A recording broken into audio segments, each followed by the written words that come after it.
Welcome to Whose Line Is It Anyway, the improvisation programme, featuring tonight the best in Anglo-American fun since somebody sat on the cream horns at the Boston Tea Party. Starring the all-American boy, Greg Proops, the all-American tall boy, Ryan Stiles, the mostly Canadian snappy dresser, Colin Mockery, and finally the more or less British easy chair, Tony Slattery. Ladies and gentlemen,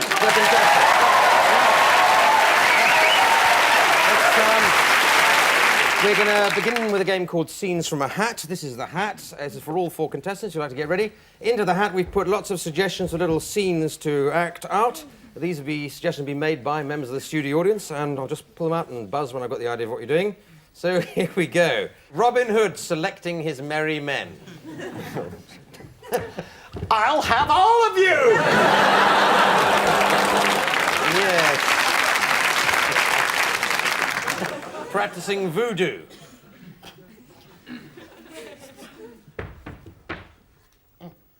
Come on, doll, scream!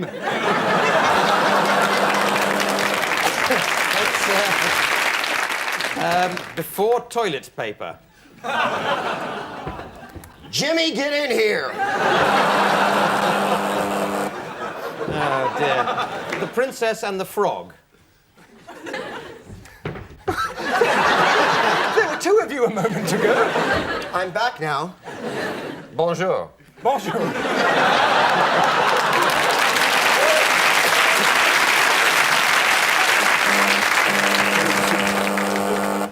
Kiss and tell.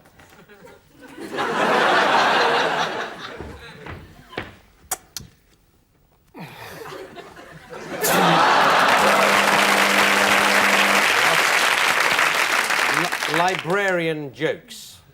And then he comes into the... Very good. Yes, two hairs left on Clive Anderson's head. Sure is lonely up here. Well, thank you for the two anyway. It's actually only one. Your worst nightmare. Hi, I'm Clive Anderson. I'm in your dreams. Thank you very much. Thank you. Thank you all again.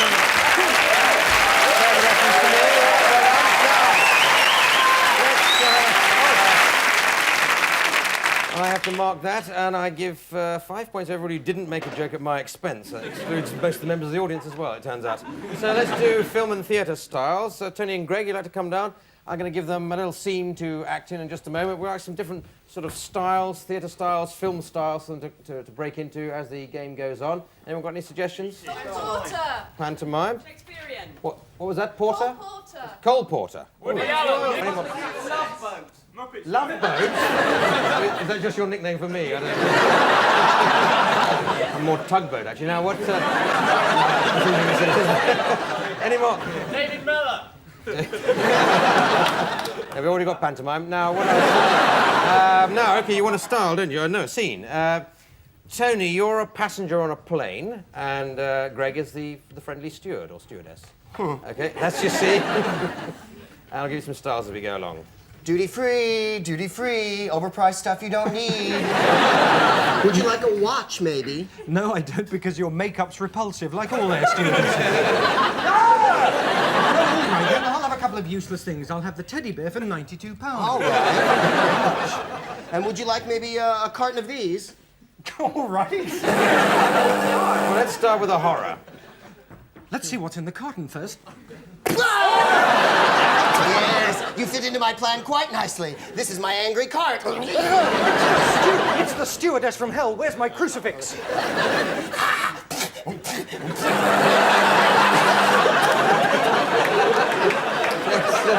Let's do a pantomime.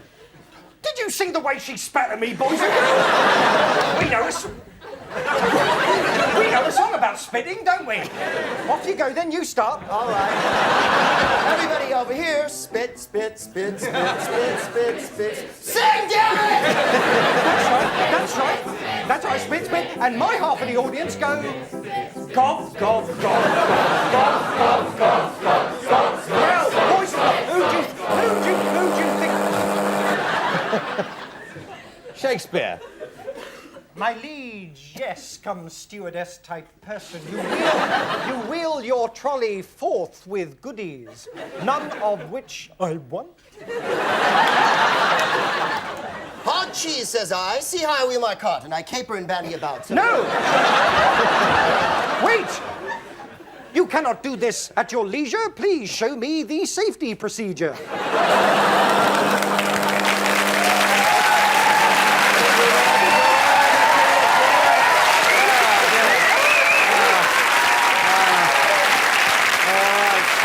Right, that's 72 points. I have to deduct 90 for not being quite camp enough. But there it is. Let's move on to Questions Only. It's a game called Questions Only, and it's for Ryan and Colin. If you'd like to come down, all they have to do is to act out a little scene, but only speak in questions. Is that understood?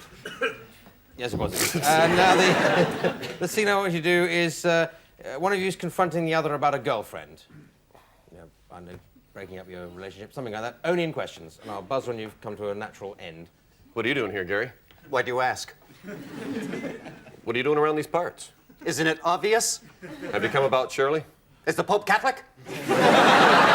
Did she tell you all about it? Do you know where she is? Didn't she tell you? Would I be asking?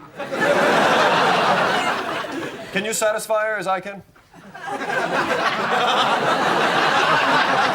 Does this answer your question?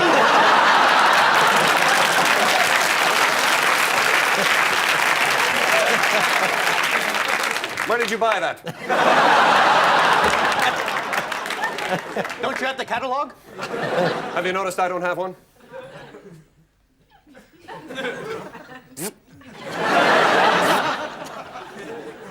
What happened? Didn't you read about it in the news? Didn't I renew my subscription? Weren't you driving that car? Where is it? The car? Don't you know what I'm talking about?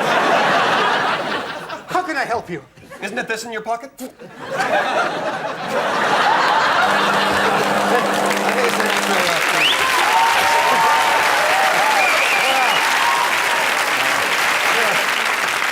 Well, skating on the borderline of taste there, albeit from the wrong side. I'll give 69 points to that. Now we go to a game called Superheroes. This is for all four contestants. Starting there with Greg Proops. He's going to be the first of the superheroes dealing with a major crisis in the world. The others are going to join in a way which you'll be familiar if you've seen the game before. First of all, let's think of a crisis for superheroes to deal with. Flood! Flood! Oddly enough, we've done that recently. Global warming is a nice good one. Global warming. Ah, It's a yes. phenomenon with the ice caps melting. Yes, it leads to floods. Global warming we'll stick with. That's very good. Now, what sort of superhero do you think Greg is? Sorry? Undercover elephant. Undercover elephant. That's excellent. Undercover elephant man. Make of that what you will. And you have to nominate what your next superhero is. I bet I do. Yeah, all that. So away you go. Global warming. Come in. Undercover elephant man. I wonder if anyone's noticed. Oh, good. My secret's still safe. Boy, am I thirsty. Could I use a bun? Oh, good God, I better turn on the universal bummer vision viewer. I sense something's happening, and I never forget. My God, the ice caps are melting, the ozone's being destroyed, there's global warming. My goodness, what can we do? I hope someone arrives soon to help me. Sorry, I'm late. I had to take a cold shower. Boy, is it hot. It's good to have you here, man who talks really, really slow. Well, it's rise to rule. Look, there's global warming taking place. We've got to save the Earth. Oh.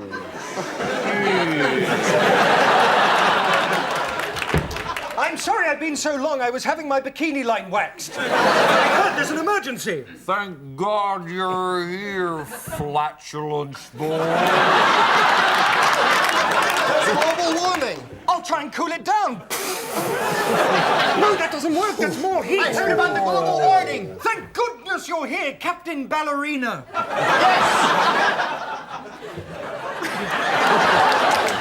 Oh, I'm no help at all. You've got to go, flatulence man. I know. I'll give the world something else to think about. Welcome, ballet boy. He's gone now. The process has been averted. You can take off. So long. Thank God that's over. I've got to get back to the circus and be frightened of a mouse. Okay, well done. There we go.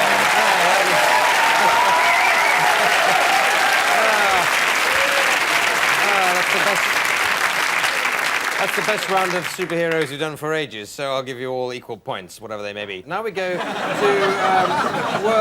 world's worst game for the world. All 4 contestants stand on the world's worst step and step forward just when you've thought of examples of the world's worst person to take confession. Okay, I'll buzz when I get the idea of what you're doing, and away you go, starting with Greg, apparently. Tell me again, except this time go slower. That's an appalling crime, my son, for which the punishment is this. You have to be in the studio audience of Kilroy.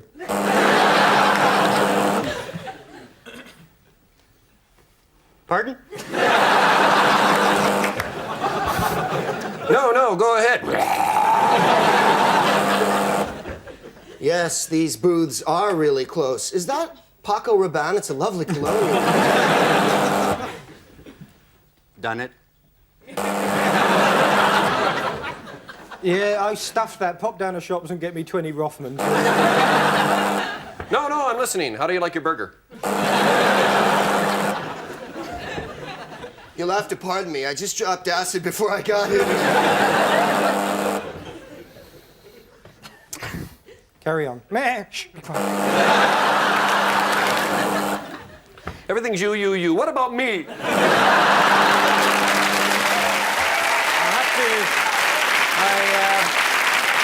I obviously have to score that last game, and there I've done it. Now we come to a game called Props, and they're divided into 2 pairs of 2 for this. And the first pairing is Ryan and Colin, and these are things you have to do as many different things as you can do with in the course of the improvisation as you can, while the other pairing of Greg and Tony, and you have to come up with ways of using those. And I'll buzz between the 2 pairings just as the fancy takes it, really, but starting over that side. Look out! White blood cells! What is it, Lieutenant Uhura?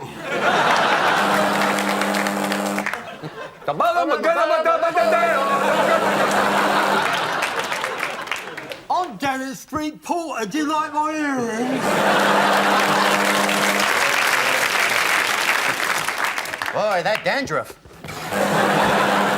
I'm Pinocchio. Who are you? Pinocchio's friend. Quick, disguise yourself as a Dalmatian. Mrs. Pepper, it's twins. We should never have let the poodles play on the road.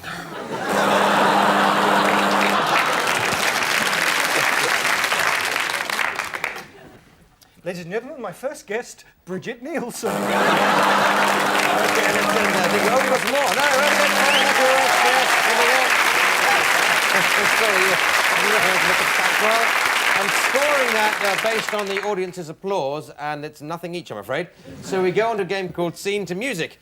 Tony and Ryan, if you'd like to come on down. Just a little scene, and we'll play in some music, and you have to sort of adapt yourself to that music as it comes in. It's rather mundane. Just, Ryan, you've arrived to fix Tony's fridge. Have I? You have fridges in America, of course you do. Of course we do. Yes. Keep our food cold. Yes. Good. Now, well, just do that. Do that for a bit, then this music will come in and... Okay. Fun of all sorts will begin. I understand you're having Yes, problems no, with come the in fridge. through the window.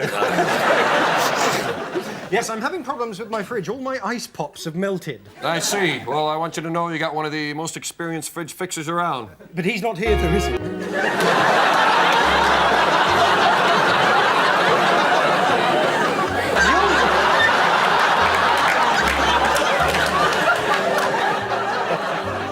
I'll just get...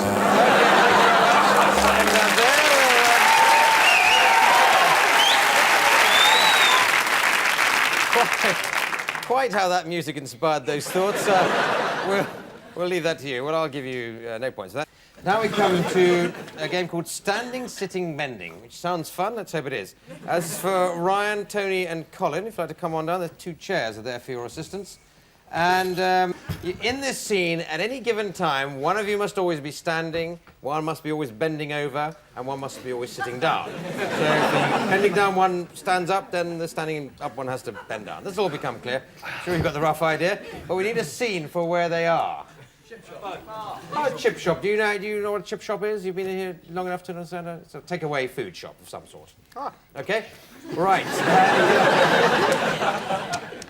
Away you go then. This takeaway food shop's going to the dogs. We need some new ideas. And I've got one. Well, tell us about it. Yes, tell us about it. What we need is a completely new logo. A new logo? Like what? Well... Don't keep asking me. Surely you've got some ideas as well. Well, I have, but I'm not going to let you in. The problem is, I think we've got too much grease in our food. Why, take a look at this. This greaser here, it's not even hot, for God's sakes. Well, we should think of something. You're right. We've got to change the sign. Oh, what is this? All the chips you can eat for 49 pounds. What sort of incentive is that? That's another thing. Yes, it is. What if we, instead of potatoes, Yes, tell me. we use carrots? Yes, carrots. And other sorts of vegetables as well. Zucchini. Yes! Yes. My God, a rat. Right, the health inspector's coming this rat. We've had it. We can't just leave rats lying around the place like... There's a health inspector coming. Where? There's a health inspector coming. Act natural. Quick. Very good,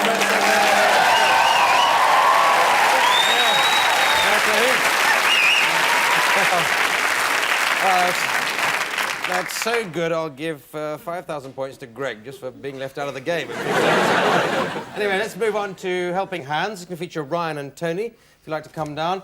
And they're going to be acting out a little scene with the help of these props, which have magically appeared in the studio. And Greg will be helping by providing the hands for Ryan to make it easier for him to act.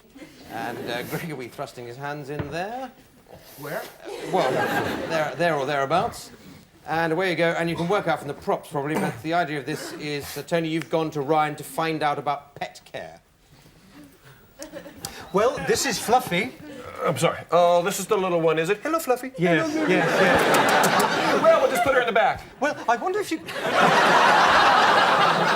Is there a problem with Fluffy? Give me Fluffy, I was kidding. They love when you joke with them. Who doesn't, Dad? There's simply one thing. I'd like you to show me the correct way to feed her, To please. feed Fluffy? Yes. All righty, sure. Well, first, you gotta get the whiskers.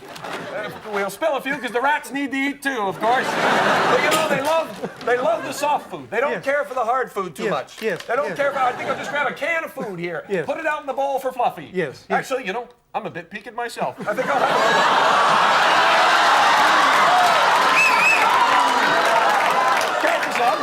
Get me some. Have a little.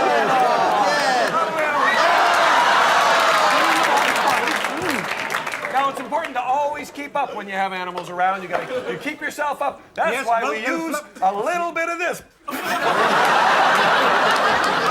Where's Fluffy? What was Fluffy? Was Fluffy a cat or a dog? Come here, Fluffy. You have a little too. You have a little too, Fluffy. There you go. Yes, and also, Fluffy's been getting a bit hairy. There's a scissors there. I wonder if you could just All trim righty. trim her a bit. No, those aren't scissors. No, right down in the corner. I see him right down in the There we corner. are, There there we they are, are. there we We'll are. just give her a little trim and neuter her at the same time. So we won't have a bunch of little fluffies around. You know what I'm saying? Yeah, I bet you're thirsty, aren't you? You bet I am.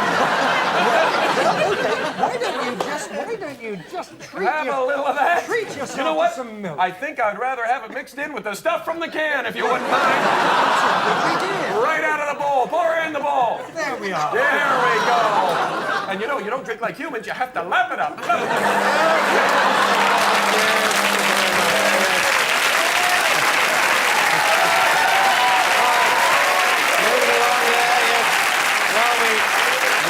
We didn't learn a much about pet care there. We learned a lot about human psychology there, I think. Oh, a million points. Now we go to a game called Hoedown, always popular with the contestants. Come on down. All four of them are going to make up a song on the spot in the form of a hoedown, and with the assistance of Richard Branch at the piano. So I'd like somebody to suggest something they dislike. Taking exams, that's a very good one. If you examinations, taking exams. So if you didn't like it beforehand, you'll certainly dislike it after you've heard the hoedown. We'll start with you, Greg, work down the line until we get to Tony at the end there. So we go, the examinations hoedown.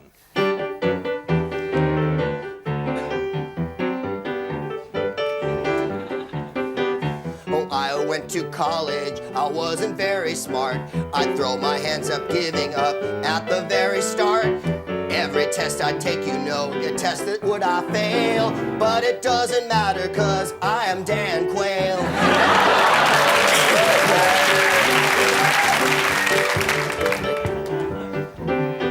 I had to take an exam. I studied very hard. I thought up very, very hard and put things on a card. I studied, tried all my best, and then I went and realized it was a urine test.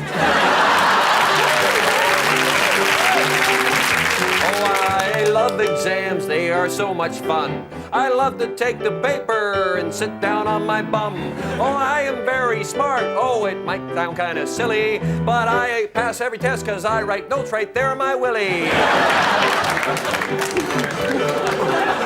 I hate examinations, it fills me with such fear. I get the collywobbles and lots of diarrhea. So if you are a student, don't care about the pain. Get through your exams by taking lots of cocaine.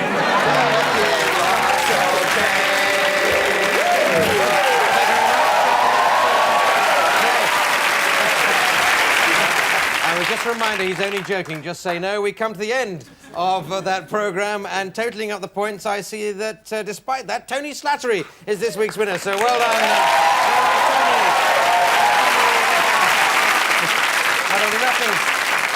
It does nothing for the special relationship that you're the only British contender and you win. But there it is, and you have to read the credits in a style of my choosing, which is the style of a youth presenter, please.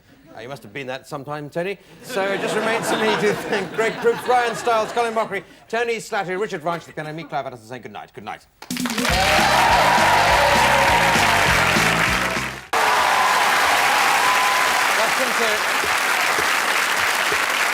Welcome to Whose Line Is It Anyway, the improvisation programme, which combines all the excitement of a game of cricket, all the good sportsmanship of an FA Cup tie, and all the dignity of an athletics urine test. Featuring tonight, making a welcome return to the show, Jim Sweeney, and then making a welcome return to Jim Sweeney, Steve Steen. Then the man who brings a smile to everyone's lips except his own, Paul Merton. And finally, the man who has more talent in his little finger than in several other parts of his body, Tony Slattery.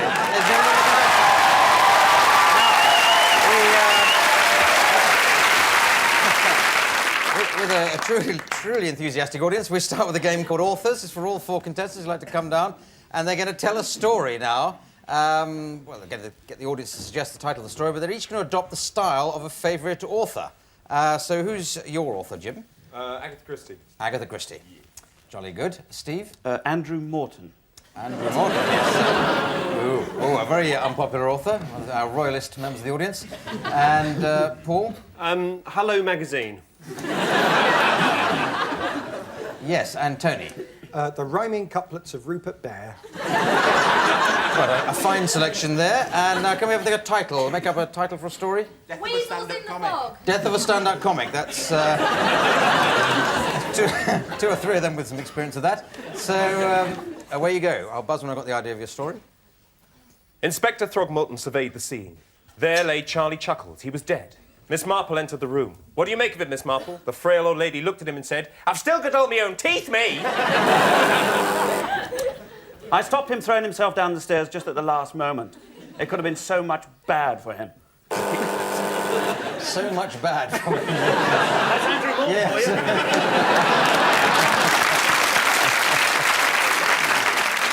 Paul. As he came down the stairs, the elegant stairs built in the 17th century, but not finished until 1958, he caught my eye and I realised he was a man very much in love. Him and Di surely have got a marriage made in heaven.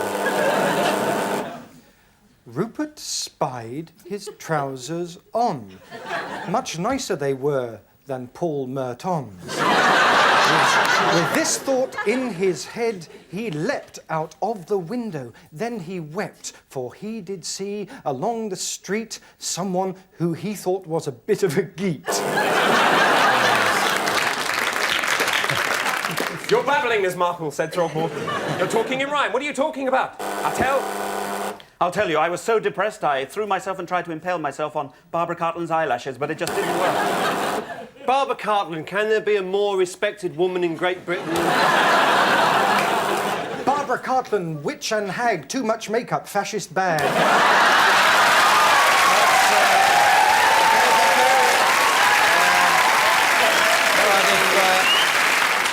27 points each there, plus a libel suit against Tony from Cartland's lawyers. Let's go to a game called Film and Theatre Styles. Paul and Tony, if you'd like to come down.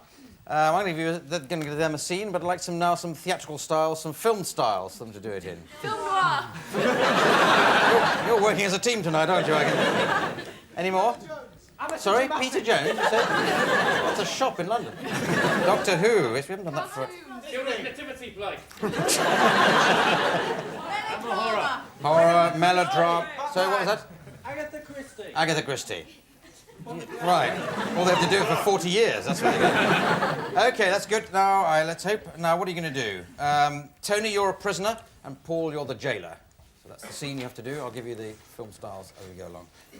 I didn't do it. I don't deserve to go in there. I think you're as guilty as hell after that last bit. Go on, in you go. In you go. Go on. In you go. When are visiting hours? They're between 8:30 and 9:30, every third Sunday. What a cruel life this is. Horror. What a horrible suit.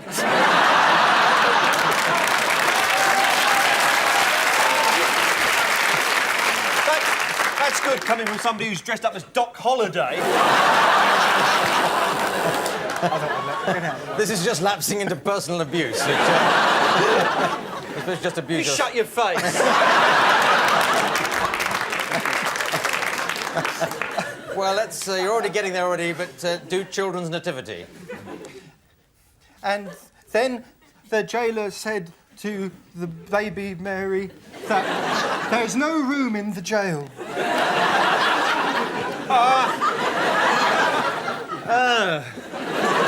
I've forgotten it.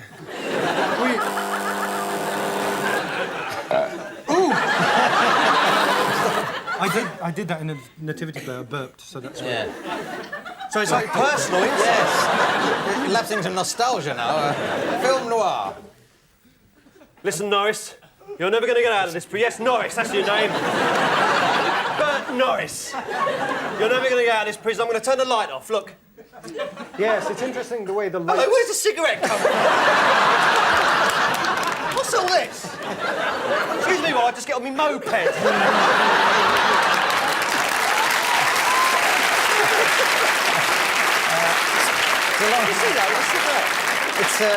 It's a long time since you've been on this show, isn't it, Paul?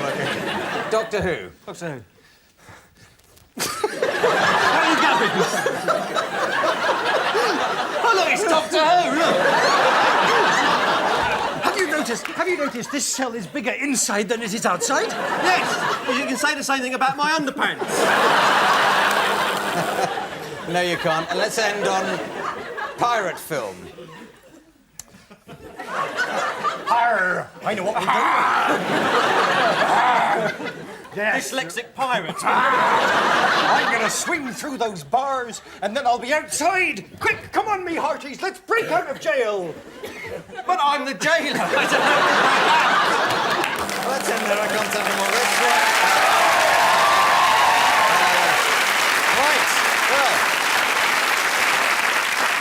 Well, I'm going to give 54 points to Tony there, and I'm afraid -9 points to Paul for taking it all too seriously. So let's move on now to a game called Foreign Film. This is for Jim and Steve. They're going to act out a film in a foreign language, but to help us, Paul and Tony will translate for them, more or less as we go along. So what language? Any sort of language you'd like to have? See if that's done? Swahili. Turkish is good. That's Turkish. Don't often get Turkish. And a title for a film. Somebody else got a title for the film. Going to Scotland. With a bit of Turkish in it somewhere. Well, a journey from Turkey to Scotland. Certainly could be in Turkish, or just going to Scotland. That's the title of the film, and in Turkish and translated for us by our translators. I've got terrible wind.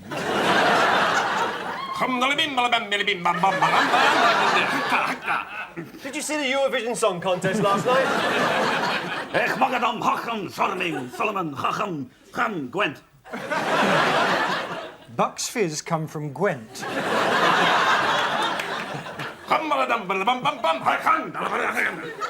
I've just said exactly the same thing as I did the first time.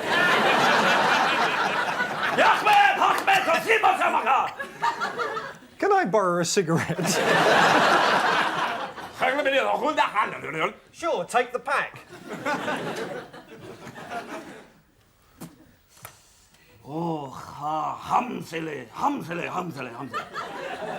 At my age, you're starved of love.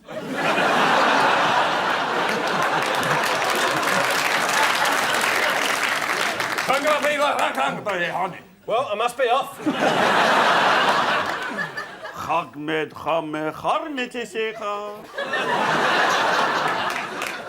Coochie, coochie, coo.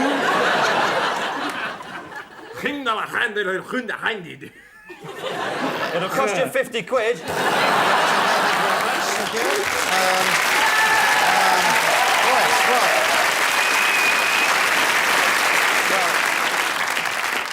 Well, my apologies to the Turkish community and also to the Scottish community because they never got anywhere near Scotland, unfortunately. So I'll give no points anyway. Now let's do Scenes from a Hat. This is a game for all 4 contestants. And this hat, which is hidden under here. Into the hat, we've got lots of suggestions made by the studio audience of little scenes that they have to act out. And I'll just read them out, and I'll buzz when I get the idea of what we've done. OK, a lot of points going on this round, as you can well imagine. Indeed, I think you're probably going to have to imagine. First scene, buying a doll with a pull-out string. I want a doll, please. Mother, get back in the car. Yes, very clever. Deep-sea divers watching a football match. I still say the pitch is waterlogged. Yeah.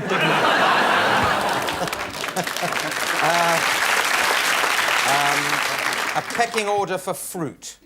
Say that again, what? Pecking order for fruit. Yeah. Me first. Yes. Well, that was certainly very fruity, Tony, I guess. But not something you want to peck. Queen bee selecting a suitor.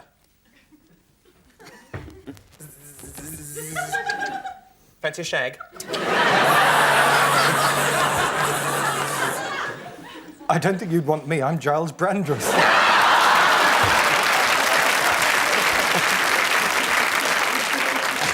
Odd things to celebrate.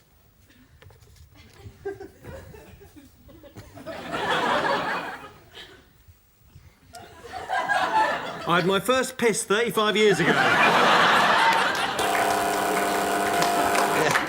doesn't get any odder than that. Strange caveman inventions.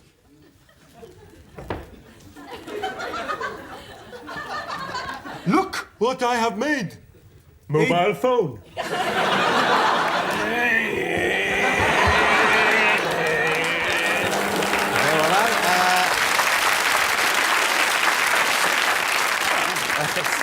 Things you wouldn't expect to find in a kangaroo's pouch. Lord Lucan! Joy riding elephants. Come on, Joy, get off there, come on.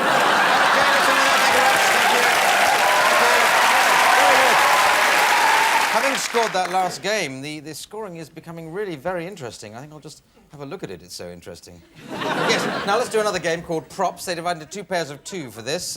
Tony and Steve, you're the first pairing. You have to come up with as many different ways of using that item, or possibly even those items, they come apart, in the time available. At the same time, Jim and Paul, something else under here for you. There it is. And we buzz between the two pairings. I'm sure you've seen this play before. Starting over your side, Tony and Steve. It's the new Madonna book. Large fries, large fries. Large fries, large fries. You can't be. I'm Captain Dickhead. Yeah, it's about the starch in these underpants. Just got to get the elephant to cough. Yeah, cough. And the World Camp Table Tennis Competition. So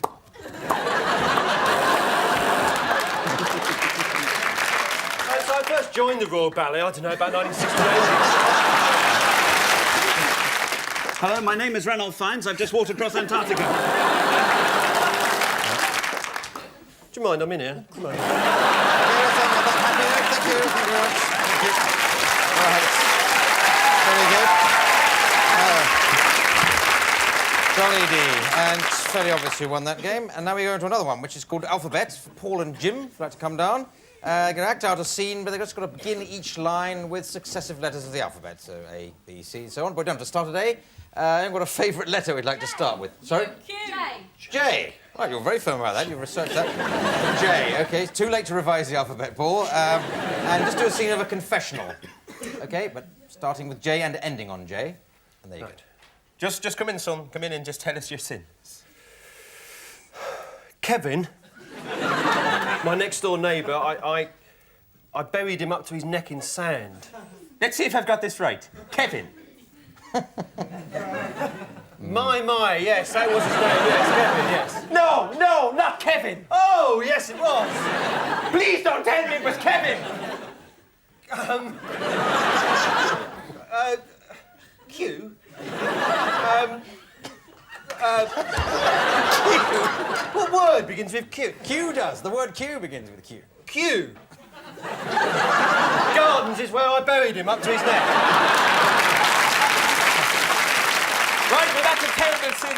There may be no way that I can absolve you. Surely, Father, there must be something you can do. Teddy! I could give you a little teddy. And you could cuddle it. It might make you feel better. Urdu. I like your Urdu.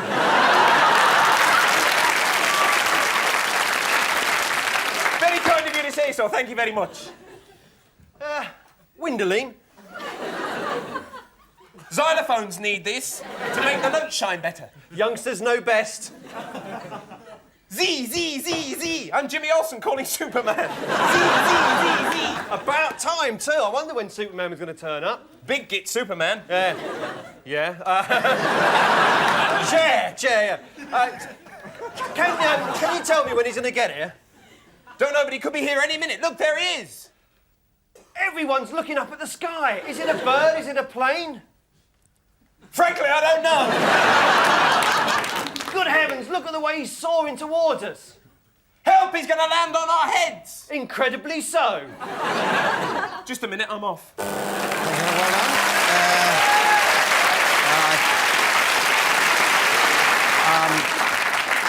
I think I'll give Jim double points there for spelling correctly.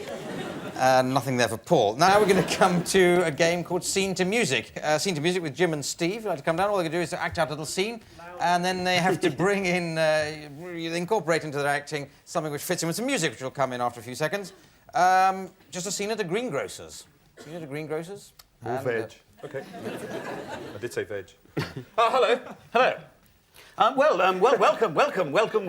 Welcome to my greengrocer store. This is the friendliest greengrocer I've ever been in. It certainly is. Help yourself. Thank you. So I helped myself. That's what he told me to do, but I couldn't help but think there was something else behind it. As I looked up from my counter, I noticed he was helping himself to some coleslaw that I'd already prepared some moments earlier. This told me he was the coleslaw kid we were looking for. Yeah, I'll take some of this coleslaw. How much is it? I knew how much it was. I'd seen the price already, but I wanted him to tell me. I found Visitor's request extraordinary because the price was clearly written up on the board. I gave him an eyesight test. Can you read that? Sure, I can read that. I said I was bluffing. I couldn't see a thing. Hey, I'll take some of this coleslaw and maybe some sprouts. Sprouts.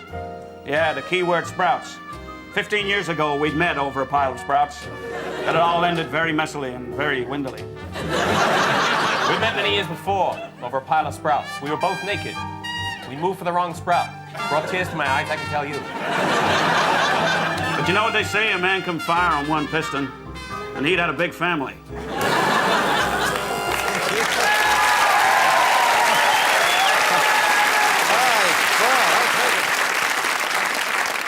I got the impression you could have kept that up all night, but then I realised I just had forgotten to buzz. Anyway, and a shock lead there you're going to, Jim, so well done. Now we come to party quirks. Yes, this is going to feature Paul Merton as the host of the party. All the others are guests of the party. They look at the envelopes in front of them. Each of the guests have been allocated a strange way of behaving or a quirk, and Paul has got to guess what that strange way of behaving is, just from the way they're doing their improvising. And indeed, so have I, because I've lost the list of what they're doing. But anyway, Paul, if you'd like to come on down here, I found it again. Paul, you come down here to be the host. The others come in through imaginary doors. I make doorbell noises. Is the party underway, Paul? Yes. It's a sort of cupboard opening party, obviously. MFI man. Hello, George, come in. Good afternoon. Good afternoon. I see the party is underway. I'd better get myself together. I'll occupy this situation here. I see you got all the food laid out in the stalls. I see one or two of them are slightly overweight. Yes, come in. Racing commentator. Yep. My God, that's incredibly natural. Just walking about. Wizard. I'll put some whale music on. Anything else you want? Yeah, well, help yourself. What would you like? I can't believe you're taking it so well. It's brilliant. I mean, I brought the video camera to video it when it happens. Are you a sort of expectant father? Yeah, that's close enough, yes.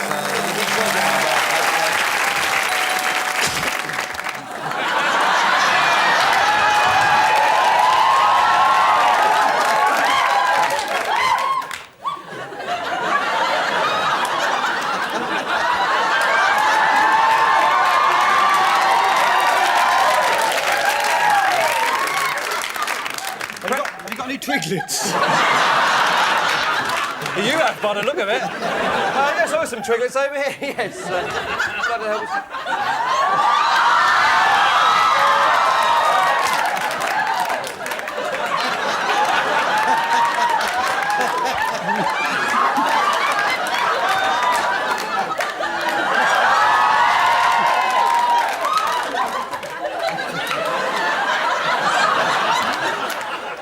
You've come as Tony Slattery.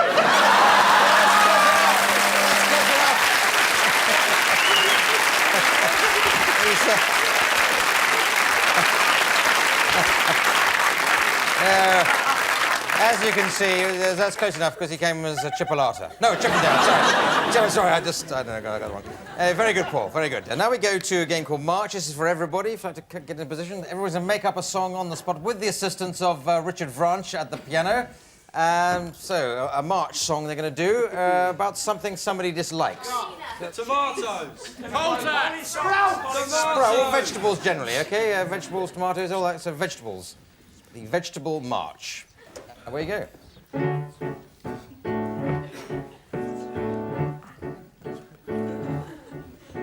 I love to go out shopping. I do it every day. I shop over here and I shop the other way. I buy lots of things, but I never buy veg because it's sold by a man called Reg.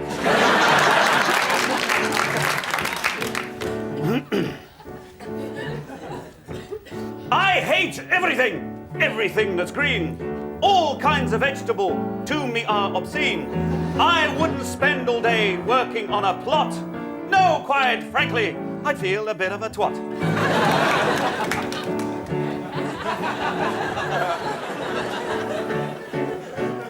I hate vegetables. vegetables, I wish they would all finish. But amongst the vegetables I really hate is spinach. I hate all kinds of vegetables, I hate every single one. And if I had the right to get rid of them, I probably would do, really, you know.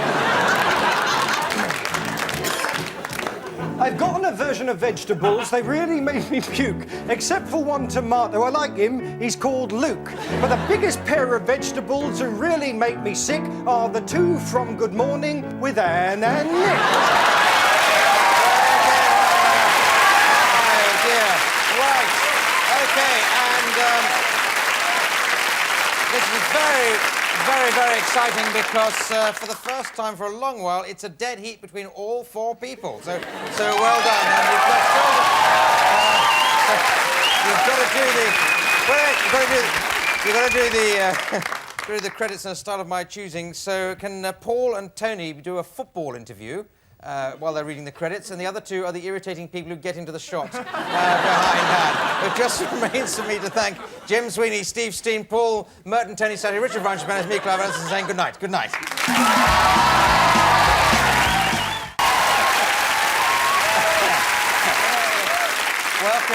Welcome to Whose Line Is It Anyway, the improvisation programme which does make a drama out of a crisis and possibly could make a drama out of El Dorado, who knows. But featuring tonight the almost impossibly cool Greg Proops, then the almost impossibly tall Ryan Stiles, then the almost impossibly talented Josie Lawrence, and finally the most impossible Mike McShane. Ladies and gentlemen, the contestants.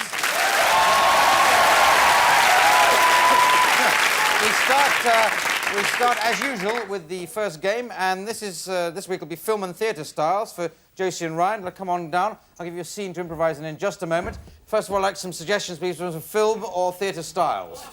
Disaster movie. Marx Brothers, disaster movie. Anyone from behind my back? Sorry? Popeye. Popeye and weepy dramas. You're a sweet sort, aren't you? A sort of three-tissue movie. Or is that a different sort? Sorry. Sorry? Bolshoi Ballet. Sorry, go on. Hang on, you're coming on the rush now, aren't you? Now, what's your game? I can't find what I'm supposed to give you here. Yes, Josie visiting Ryan in hospital. Josie, you're visiting Ryan in hospital? That's why the chair is there. The NHS cuts. We need the beds. There we go. I'll give you some suggestions of styles as we get along. I brought you some grapes and some biscuits and some... Oh, nil by mouth. Never mind. Did I not ask for some scotch? I mean, the fruits are nice, but I could use a bit of alcohol, quite frankly. I brought some scotch. Shall I put it in your drip? I think we're getting there. Disaster movie. Yes, put it in the drip. Oh, no! The drip's overflowing! It's burst! What are we going to do? Wait a minute! On your legs! Traction! Beep, beep, beep, beep, No, not that one! Not that one! Oh! Let's calm this down with a bit of Bolshoi Ballet.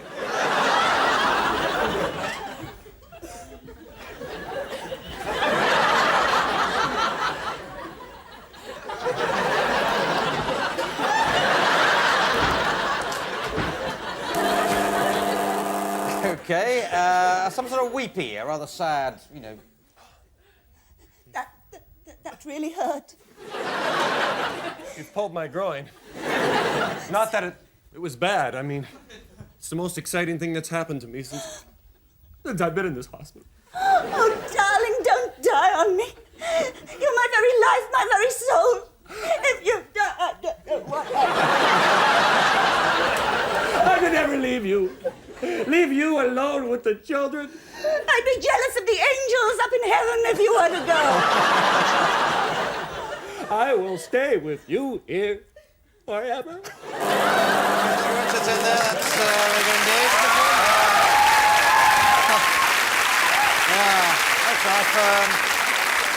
brilliant. I forgot to score that game. But it doesn't really matter that much, does it? Now we come to a game called Song Styles. That's Josie and Mike together, making up a song on the spot with the assistance of Richard Branch at the piano. And now, let's give them something to do it about. Something you might find in an office. Anybody got any... Death? A very unpleasant office. Paperweight? OK. You got together on that one. So let's do Paperweight. Just do it as some sort of love duet, if you would. Mike and Josie about a paperweight. Ooh,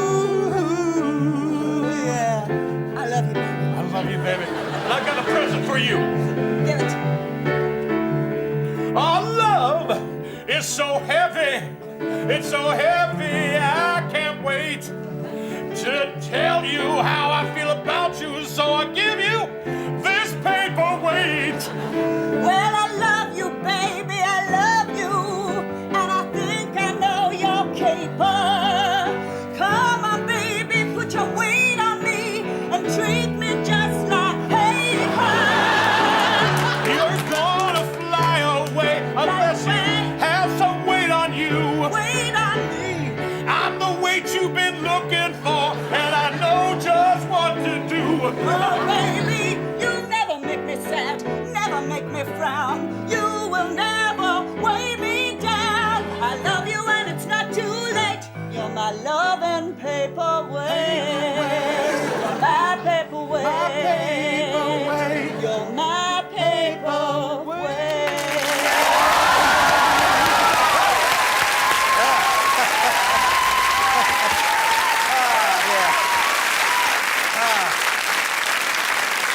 And that's a classic. You've just seen improvised the next entry for the Eurovision Song Contest. And it should win, really, shouldn't it? That's a sad thing. OK, let's move on to Whose Line, which is going to feature Ryan and Greg. If you'll come on down. They've just improvised a little scene and incorporated in the improvisation. Each have 2 lines supplied... Ooh, one way around there. Hope you didn't get a glimpse of that. Lines supplied by members of the studio audience. Just pull them out and just use them as appropriate. What am I drivelling on about here? Yes, you're getting volunteers in the trenches. That's the improvisation, but you've got to include those lines. Getting volunteers in the trenches. Yes. Like, Trenches. like first Well, World we're War. about to go over the top. I'm ready for it, sir. Does that mean you're volunteering, Simpson? Well, I guess so, yeah. That's the spirit. I should have shut up, I guess. Yeah, I guess you should have. I'll go over the top with you, sir. Are you gonna fix bayonet and go in there no matter what it takes? There's a lot of people. You could die, you know. You bet I will, because I'm a Marine. And in the Marines, our motto is, I demand to have some booze. Well, you've earned it, Simpson. Fortunately, you brought your own. Good for you. Well, I'll take yours as well, sir. I'll have a shot too, Simpson. You know, I remember when I joined up in the Marines, the recruiting officer turned to me and he said, "Lick my earlobes and call me mama." Oh, You wouldn't mind doing that right now, would you? you were in the Navy. Well, briefly. Well, Mama! Thanks so much, Simpson. You know, that has brought me closer together. Well, now we have something to fight for. Yes. We both love each other. Yes, we do, Simpson. Yes. We're fighting for truth and justice in our budding relationship. We're going over the top. Yeah. There's no way you could stop me. No. There's only one thing you could say that would make me think twice. What's that?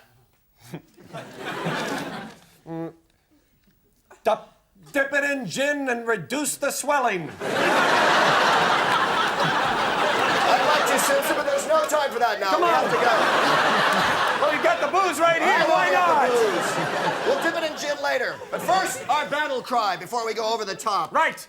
Put on the wetsuit and cover me in trifle.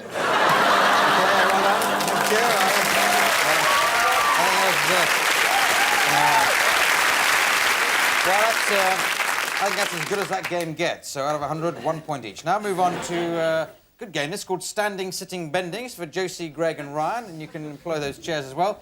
It's very straightforward, this. At any given time, one person always has to be standing, somebody else has to be sitting down, and the other person has to be bending over. But if the bending over one stands up, then they will have to change around. OK, so can you just think of a nice sort of crisis-torn sort of place 3 people might meet in? Mountaineering. Singles bar's good. Singles bar. I've got a sort of hint that you like to do singles bar, so that's good. Just trying to get one that's kind of got a bit of options of movement. So a singles bar, a bit of competition there. Take it away. Hi, my name's Phil. Hello, I'm Gary.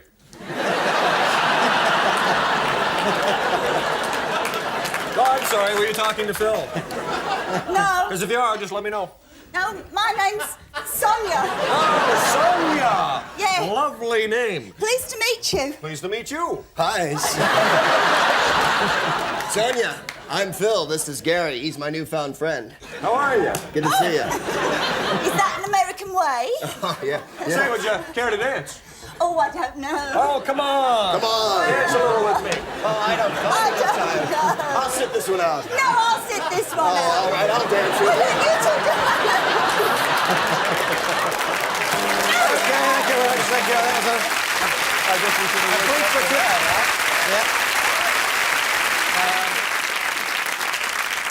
Brief but good game there. Oddly enough, won by Mike McShane because he bribed me. Now we come to a game called News Report. This is for Greg and Ryan. Are going to be in the TV studio over here. Well, they're all in a TV studio, but you'll be in an imaginary one as well. Doing a news report. While out in the field, we have Josie, who'll be interviewing characters who come along. And it's... oh, sorry. Yeah, have that. Can I borrow this? You certainly can. It's a news report, but it's about a nursery rhyme. So something like Jack and Jill, Humpty Dumpty. Anyone suggest something you'd like to be done? Little Bo Peep, perfectly good one. So it's a news report program about Little Bo Peep, expert in the studio, who is played by Ryan, interviewed by Greg, others out in the field. Take it away when the music comes in.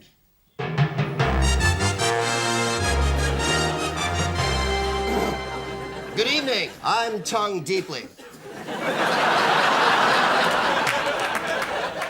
And welcome to What The? The show where we explain nursery rhymes as they happen. Little Bo Peep, she lost her sheep. She doesn't know where to find them. We have an expert on sheep with us here today.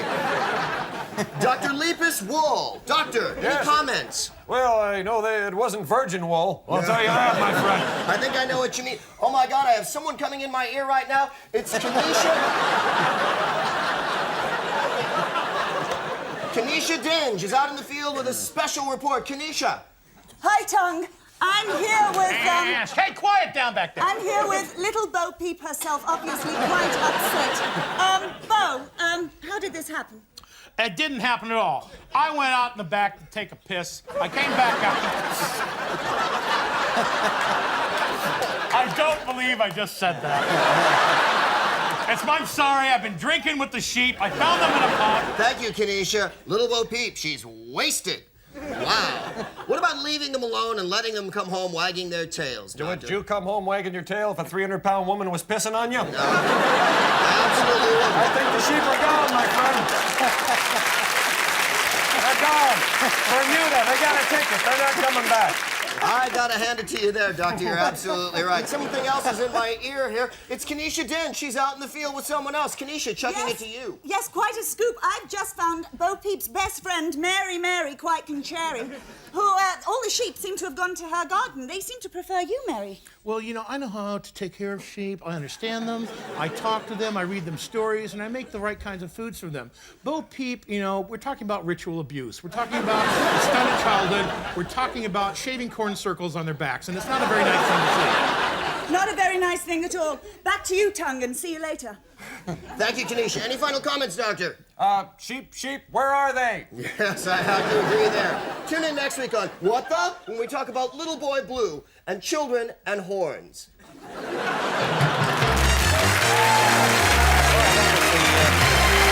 A game called Song Titles. This is for Greg, Mike, and Ryan. If they've got to come down, all they have to do is improvise a scene, and the only restriction on what they say is they must only speak in song titles. Sounds easy? It doesn't. There is just a place where three people might meet. Laundrette. A laundrette. Everyone always suggests laundrette for whichever game I ever ask for. It's obviously where people go to meet people. So you're in a laundrette, only speaking in song titles. Okay. Leader of the pack? Everything's coming up roses. Dirty laundry. Let it be. Layla! Help! Hello, Dolly. Bill! Rawhide? Yummy! Ooh, dizzy. Ooh. You've lost that loving feeling. Sugar. These are good.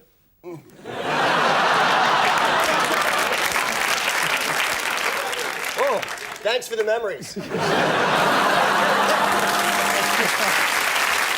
well, a pen's flying around. It's so excited about the scoring. And it's even Stephen at the moment, which is odd because Stephen isn't even playing. But let's move on now to party quirks. And this is going to feature Greg Proops as the host of the party. All the others are guests of the party. Now, to each of the guests, if they look at the envelopes in front of them, they've been allocated a strange way of behaving, a quirk, and they have to display that in their improvisation. And Greg, you have to guess what it is. Okay. And if you guess it, why, I think you could have this game sewn up tonight. Come on down and get the party underway. The others come in around there. I'll make a sort of doorbell noise. Party ready, is it, Greg? Yeah. Ooh, Kylie Minogue's greatest hits. Boink, boink, right in the bin. Okay, let's see what we got here. Oh, Ernest Borgnine, spoken word. I'll be back. Hello, Hi, Josie. What are you wearing that waistcoat for? Are you taking the mickey?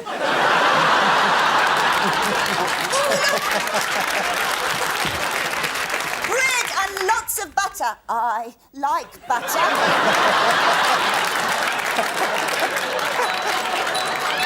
Well, of course you do. Would you like some tuna? Oh, no, not tuna, please. I didn't think you would, you kookaburra bird, you. Hi, Mike. How's it going? Howdy, but set sail across the water here, and I'm ready to play a little poker. All right. Hey, have you met my friend, the incredibly lunatic woman? Would you like some milk? Well, howdy, ma'am. That's utterly amazing. Well, get out of here, you old calf. Hey, Mike.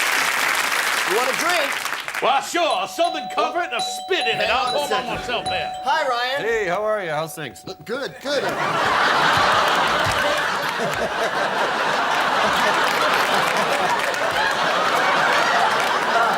Have you met my friend, the Mississippi Riverboat Gambler?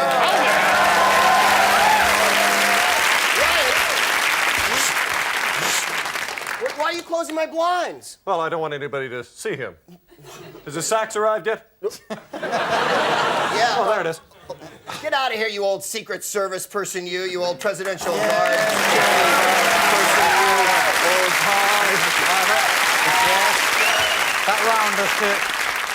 That round has to be marked on audience acclamation, and you've just been disqualified. So let's move on to a game called Helping Hands. This is for Ryan and Josie, if you'd like to come down. They're going to act out a situation. But to help Ryan, Greg will be providing the hands for him. So he can rest his own. I don't know what he's going to do with them in the meantime. A simple thing, Ryan, as you put that apron on, you're just somebody who's mixing a cocktail for Josie. Perhaps you're in a cocktail bar, something like that, mixing a cocktail. You've got all the... You've got all the accoutrements there, plus Greg strapped to your bottom, and away you go. Oh, I can't think what to have. Surprise me. Surprise you, I will, my friend. This is what we call a cup grabber. That's amazing. Is it Well, true that you taught Tom Cruise? Yes, I did teach Tom Cruise everything he knows. We'll just Oh, take show it me in light. how you throw the Alrighty. bottles about. No, we don't just put...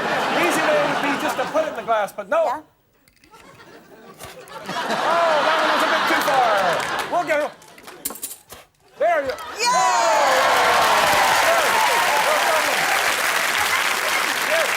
I like the way you spin the bottles round. Do you indeed? You know, there we go. Sure. Remind you of anyone you know. Yeah. Oh, we'll put a little Bacardi, just an right? ounce. Just an ounce. Carefully Right. measured. I want some more colour, though. No, There's an ounce. I want some more colour. All right, a little I color want for colour. you. I'm a Yokohama mama. All righty. We'll just grab this right here. A few A nuts. few nuts. Some... It's a peanut colada. Yes! You bet it is! Let me feed you the... I want some of this. I like this colour. Do you indeed? All right, let's just throw a little of that. Little of that in there. Another carefully poured out. There we go. And a little more ice. A little more. We'll shake this. No, we'll shake that. Okay, a little more ice. And we just... Now, you... There we go. You taste it first. Yeah, Sure. Yeah, I want you to. Go on, knock it back in one.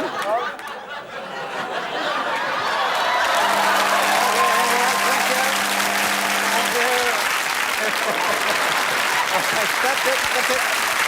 Right. All right, that's...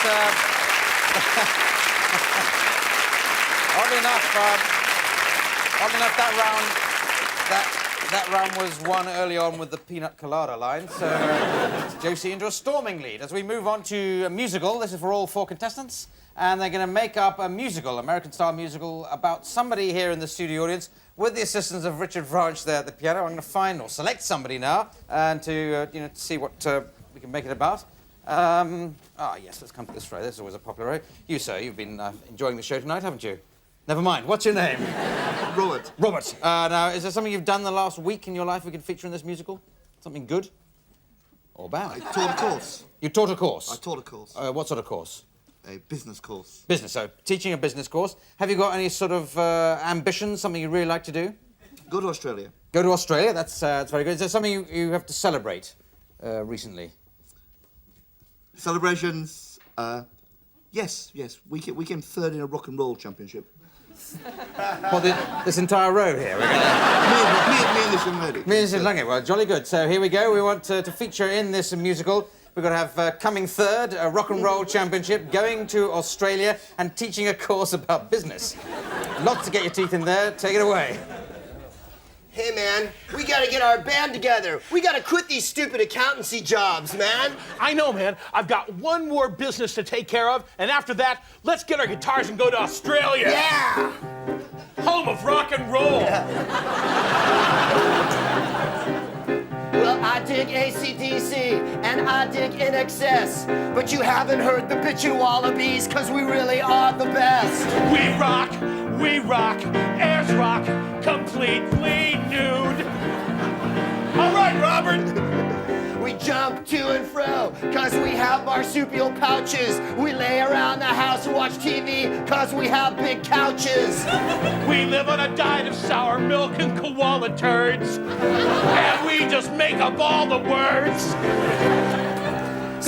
Good day, welcome to Australia. Wow, Hey. good to be here. Hey, are you almost- guys in a band? Yeah, we're the bitchin' Wallabies. The Bitchin' Wallabies? Haven't you heard? There's a big rock and roll championship today. Is there really? Yeah. It's just our lucky day. What's it like? Well, looking at you guys, I can see you're good. You play your instruments like a good band should. I can see. Have you heard? I think you're good enough to come third. That's not much support, but I'm with you. Well, thanks. Come on, guys. It's time to start the competition. All right, I think Sheila. there's a good chance that we will come third, you know. Let's go out there and give it all we've got. Hello, everybody. We're the Bitchin' Wallabies. Well, clap, goddammit! Yeah, all right, man. Everybody meet the band. This is Frankie, Howard, and Chip. We're so glad to be here in the rock and roll championship. Oh, everybody's happy, as happy as can be. We don't care about first, care about second. We only care about three. 'Cause we're the Wallabies. The Wallabies. Wallabies from down under. Wallabies. Wallabies. Come on and hear our thunder. We're the Wallabies. Wallabies. We don't take no for an answer. Wallabies. Wallabies. Wallabies. Wallabies. Now see him, he's a really neat dancer. Come on. Good, Robert. Wallabies, wallabies, wallabies, wallabies, wallabies, wallabies, wallabies. And with that life of Robert in song, we come to the end of tonight's programme. And taking up the points, I see it's a dead heat between Greg Proops and Ryan Stiles. So well done, Greg and Ryan. And the prize for winning is, as usual, to read the credits in the style of my choosing. I like to do it the style of two hecklers at some sort of performance. So it just remains for me to thank Greg Proops, Ryan Stiles, Josie Lawrence, Mike McShane, Richard Branch, the pianist, me, Clive Addison, saying good night. Good night.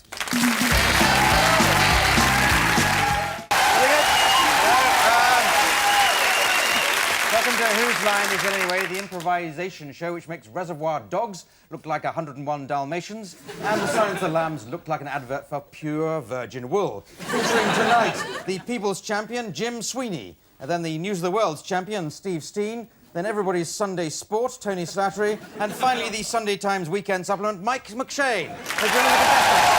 Now, we start with an enthusiastic audience, which is good, but we start with a game called Scenes from a Hat. This is the hat. Into it have been put lots of suggestions for scenes for all four contestants to act out. I'll just pull them out of the hat, and as you hear them, you've got to do them. I buzz when I've had enough, which is pretty after about 3 seconds. So see how many can do. The more we do, the more we will have done. And we start off with things the stewardesses should really tell you about safety features. And if the plane goes down, kiss this goodbye. Okay, thank you. That's funny and comforting for anyone going on a flight. The worst job in the world. I'm here to buff Clive's head.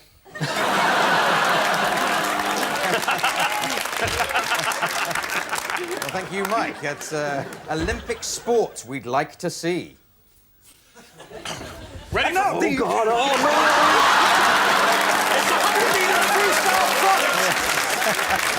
Yes.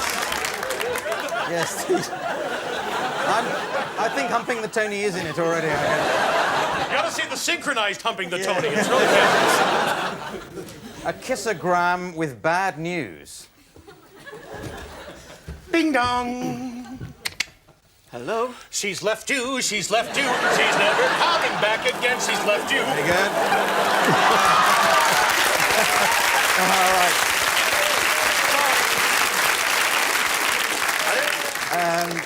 Here's a good one. Siberian National Theatre open-air presentation of Tarzan and Jane. Oh, Christ, it's cold.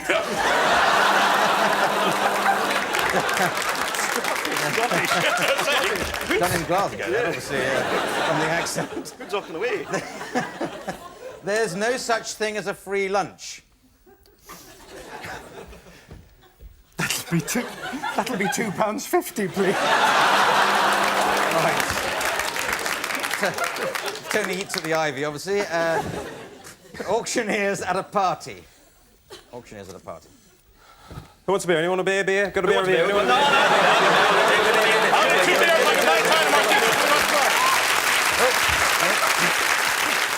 What you didn't expect to find at the end of the rainbow.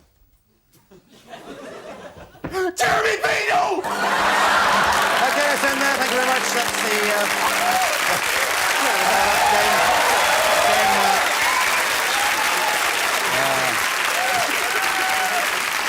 that game traditionally ends with the first mention of Jeremy Beadle. That gives you a 6 and out, Jim. So there we go. As we go on to the next game, which is film and theatre stars. So Mike and Tony, let's come on down.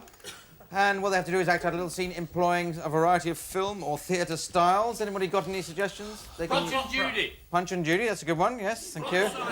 Rock opera from round the back. El Dorado. El Dorado. We're doing amateur dramaticals already. Now let's move on. Give you the style, the scene rather. 2 people stuck on a desert island for just a little bit too long. Okay? Where you go.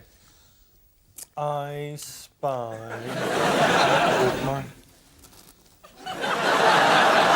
Oh, this is hopeless! This is hopeless. We must build a fire. With what?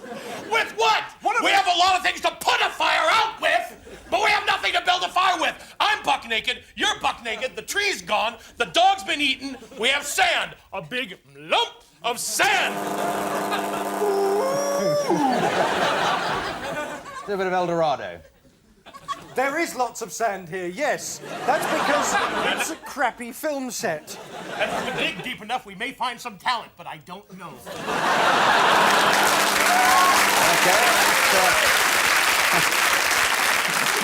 Do a bit of rock opera. You dig the sand. The sun goes down again. We're never gonna survive. But just in case we do, I have to say, I love you.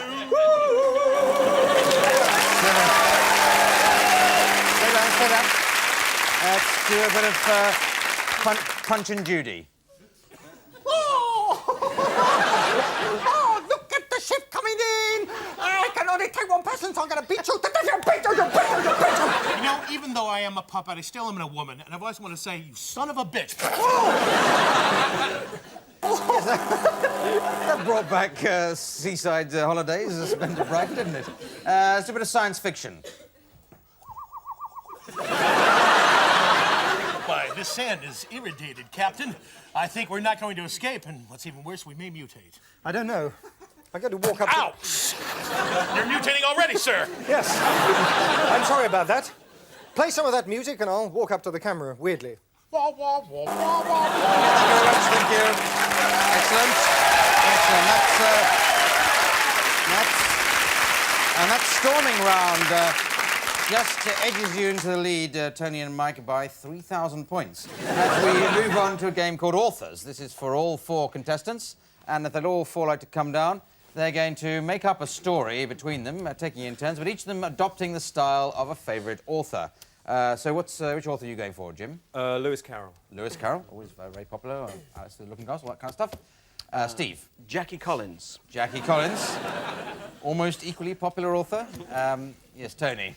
Well, I'd like to do it in the style of that weird, disembodied head who does the TV ads for the Sun newspaper. All right. Yeah, I think that is Jackie Collins, actually, but never mind. Mike McShane. A favorite American children's author who passed away a year ago, Dr. Seuss. Dr. Seuss, yes, we're all familiar with him.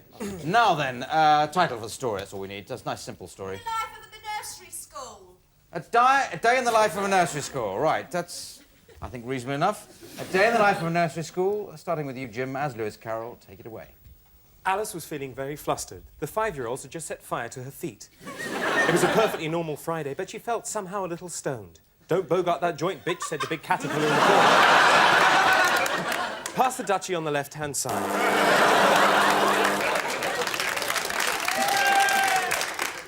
The caterpillar was called Blanche de Celery. And she moved into the sunlight, arching her back and moaning slightly, her proud breasts standing out like pink grapefruits. And you can see them on page 3. There's always more nude caterpillars in the sun.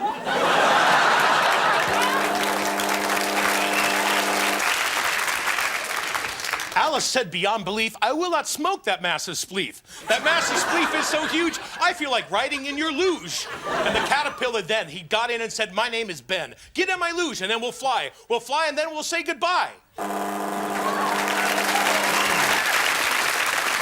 Alice suddenly had a screaming attack of the munchies, and the 5-year-olds had taken away all her chocolate. And then 2 Dutch lorry drivers came in. One was called Truck Van Rental, the other was called Hertz Van Hire. They stood there playing the Alice bingo game.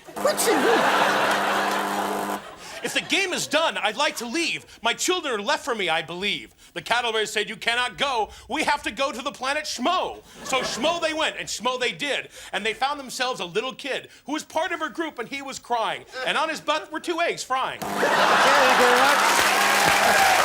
That's it. Thank you. That's it. Yes, very good. I'll score that in the style of Magnus Magnusson and have a glance at the scoreboard, and I see we're all equal. And let's move on to song styles. For Mike McShane, he's going to make up a song here on the spot in the studio with the assistance of Richard Branch at the piano. Now, what we like, somebody suggested, is some everyday object that you might find in a bathroom for him to make up a song about. So, that's... Toilet duck. I'm sorry, dear. No, we've already had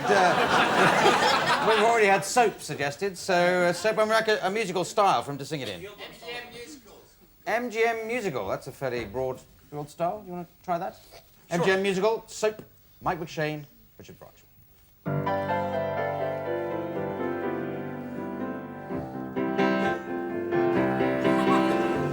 I've got that bar in my hand again. I've got that bar in my hand, and I'm gonna lather up my friend. From the top to the bottom, I'll scrub. From back down again, give it a rub. And you'll be clean as a whistle, my friend, because I've got soap in my hand. There's not enough time in the day to soap up. Hey, what do you say? When I drop it, I pick it up, and you know that's the cue to begin. Well, there may be love in the air, and if there's bubbles, well, I don't care. Because, baby, I'm soaping, I'm hoping, I'm soaping up.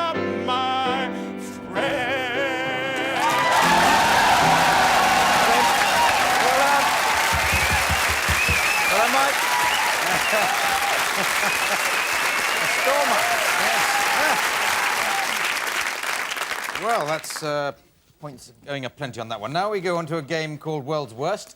That's for all 4 contestants who'd like to step forward. And you've got to come up with the examples of the world's worst person to audition for Hamlet, to play Hamlet. As you think of them, I'll buzz, and where you go. All right, here's one. The king comes in, you know, he's been sleeping with my mother, and I'm really upset. I think it needs some lightening up. Maybe Hamlet could have a song. Oh, to be or not to be now. Is it set in Denmark? Because I don't have a passport. I'm Danny LaRue. I've been in the business 40 years!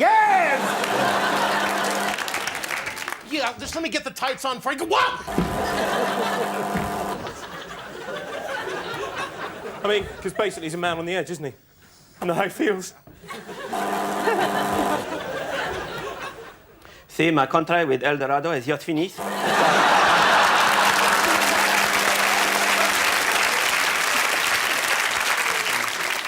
Tobe or not Tobe?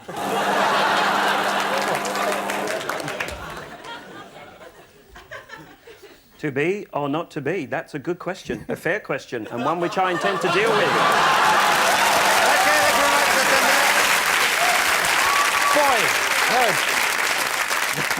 Bartender. Boy, is the scoring getting exciting now, I'll tell you. Well, I'll tell you, but it isn't. Now we're going to do a game called Props. They're divided into 2 pairs of 2 for this. And Steve and Mike, you have to come up with as many different ways of using this, whatever that is, in the time available. Okay. While the other pairing, that's all you've got, I'm afraid. Tony and Jim, we are buzzing to get the idea of what you're doing. Take it away. All right, I'm not a natural brunette. Yes, I will fertilize the eggs. Yes. I'm going to murder you simply because you're Father Smurf. You poked me too hard! Hello, welcome to the not terribly convincing torture chamber. Get down! Oh, it's the heaviest cold I've ever had, Doctor.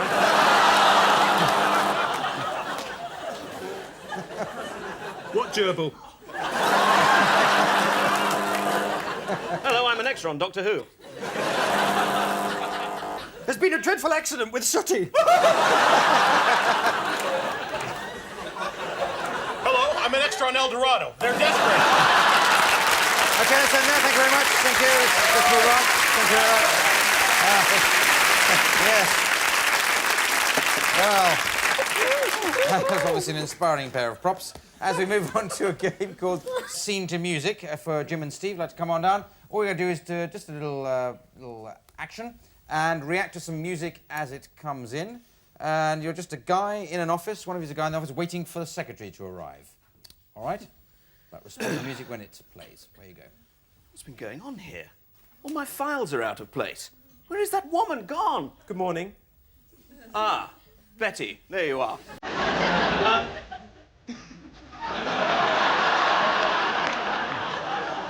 Yeah, Betty. Betty, she was blonde, she was blue-eyed, she was tall, she was busting out all over.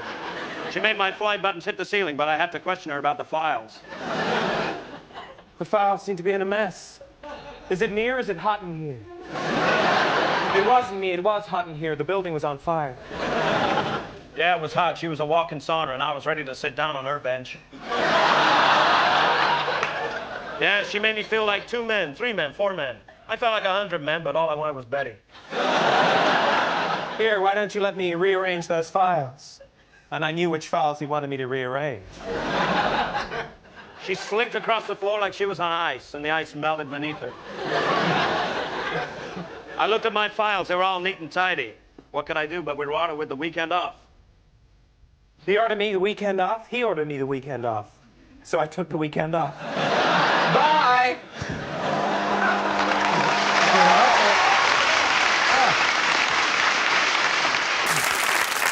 Very exciting dramatic climax there, the weekend off.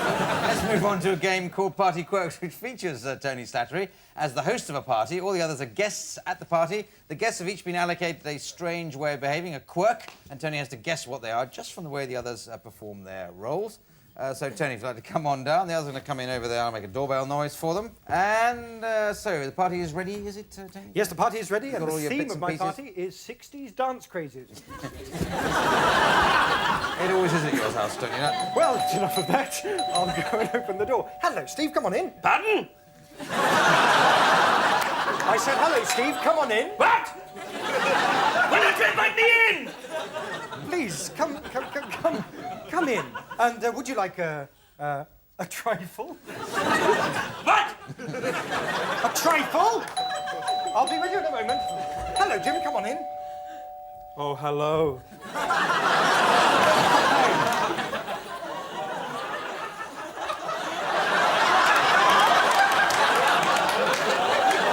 You unthinking bastards! Look at you, how can you just stand there? You're not Eleanor Bron, are you? What is he saying? What kind of party is this? Where's the piano? Oh, you're all that's complaining. Where's the I piano? better get another. Come on in, for God's sake. Captain, they got Cletus, and they got Roy. I swear to you, I've never seen so many dead bodies before. My mama said that they were crazy. Them blue coats are mad. They are. I swear they are. Get back to the Civil War. Yeah, that'll do, yes. Come on, you've got 2 more to do. Anyway, I look at this beautiful carpet, I just think shag is what I think. Can I roll it up and take it in the bedroom? You're in love with carpets. Yes! Who's this? What's he doing? Come on! This piano has no strings, I can't hear the music! You are Beethoven.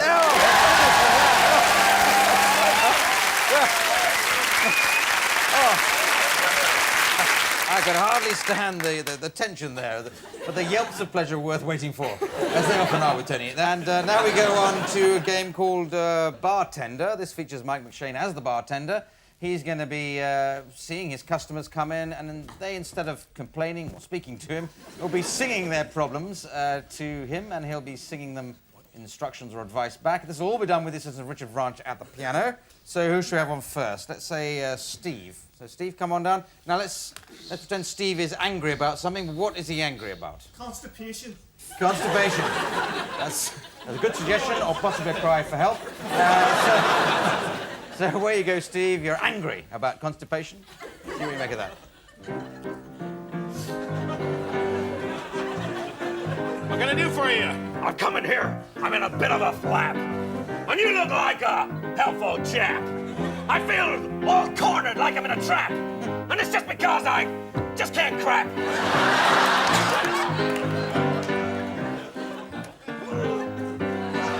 Don't try here. It'll be a big mess. I'm stuck for a solution, I confess. I don't want to see you get any meaner, so here, take this vacuum cleaner. Okay, well, that's... I think... well done, Mike. Well done, Mike. I think you got to the bottom of that problem. Now let's... come on, Jim. Now, he's drinking to forget something, but what's he trying to forget? Impotence.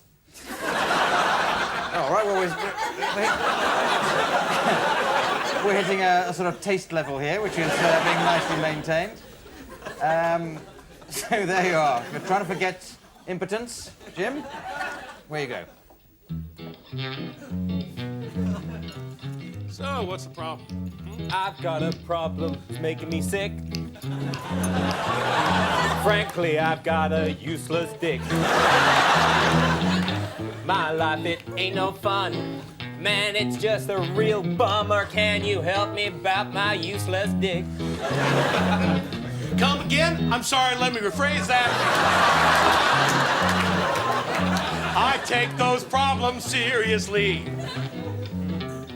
Lack of orgasm can make you deliriously upset. I've got an idea for you. Here's a stiff one that ought to do. For yourself another on a house.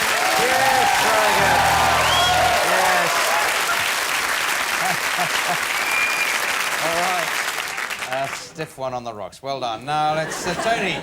Tony, he's in love with somebody or something. What is? Bubbin? Oh, he's in love with the barman. Oh, that'd be quite nice. Yes, that's rather touching, isn't it? You're in love with the barman. Let's use your imagination and where you go.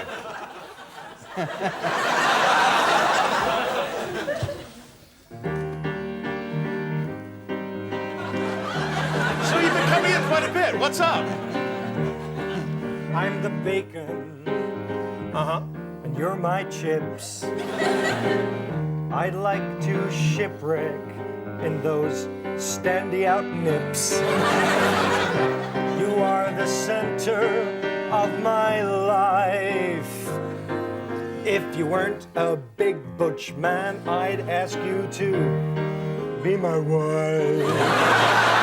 You know, a lot of people say strange things, but very few of them get through to my heartstrings.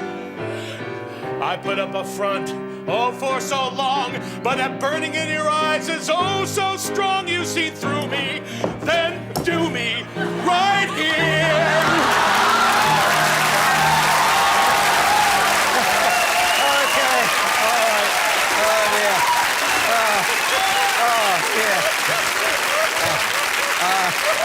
I'm sorry.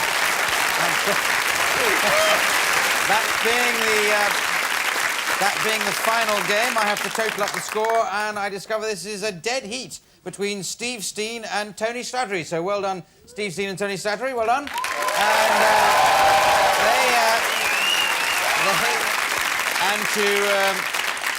And the price of winning is to read the credits in my style of my choosing. I like to do it in the style of two people having a fight.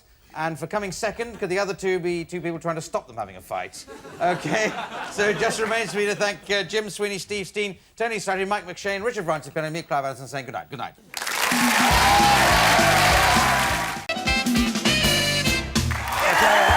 Let's go for it. Right.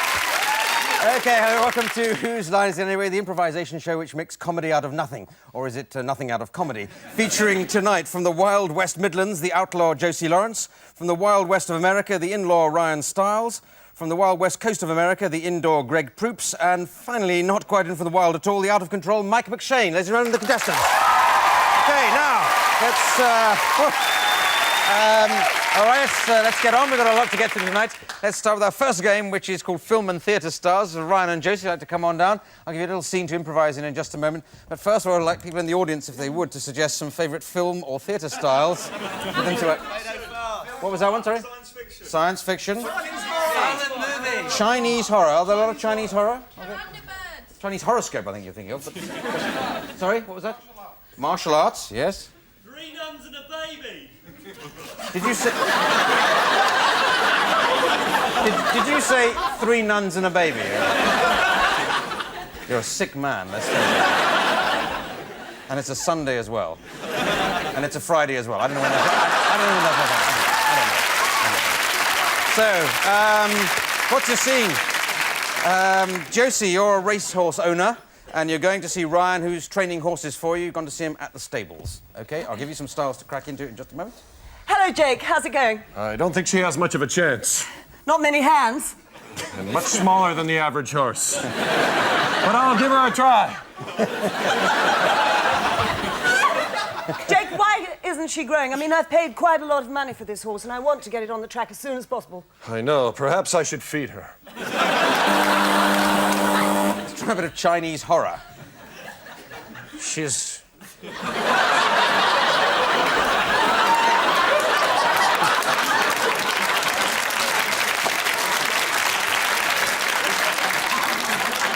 She unlike any other horse I ever know. Sometime I come in late at night. She talk to me. She say things to me and I understand. What? Why indeed? Science fiction. Jake, Yes, Phyllis? the horse, it started to grow quite quickly. Bum bum bum bum. It's growing at an incredible rate. And look at his snout. Look at his snout. That's not his snout you were pointing to. My God. me. All right, then. I guess end on a chase film.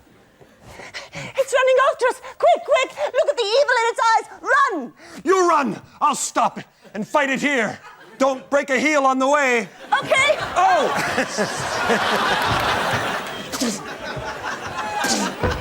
I get it. He's got me in his neck. Oh, no. Help me. Help me. Run. Run. Save yourself.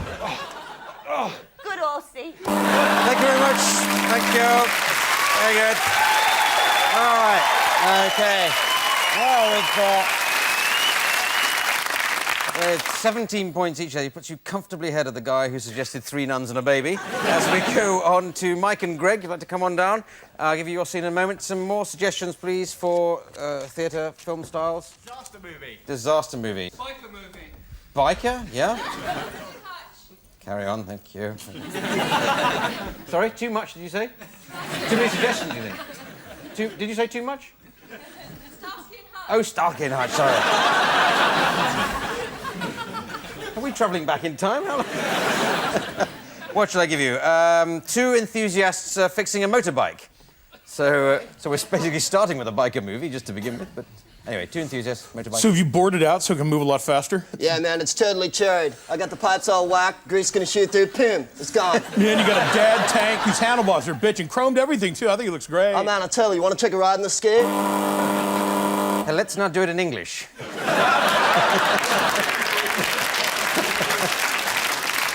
Where's that famous pluck? That rhyming slang. Let's do... go into Starsky and Hutch, kind of cop movie stuff. Hutch, quick! Your wife wants to talk to you. All right, no, I'll just put her aside, quick. Let's get on the bike. All right, swing by Huggy Bears to pick up a bag of Chinese white.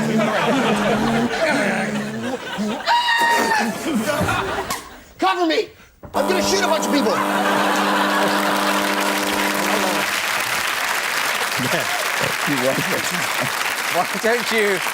Why don't you do... I don't know what you're doing over there, but stop it and do a biblical epic. You are healed. What happened to Moses coming down from the mountain in his triumph? Why don't you do a disaster movie? All right. We just got 30 seconds left before the tanks blow on this thing, man. All right, man. I've got the final wiring in here. God, it's gone bad! It's oh my gone God. bad! Here. It's starting to tick! I'm gonna hide behind you. Quick, I'll throw myself up! We're crying out loud. Quick, get on the patch. Call O.J. Simpson. Call Lauren Green. Call any has-been Hollywood actor. They can help us. Run! Run! Run, you fool!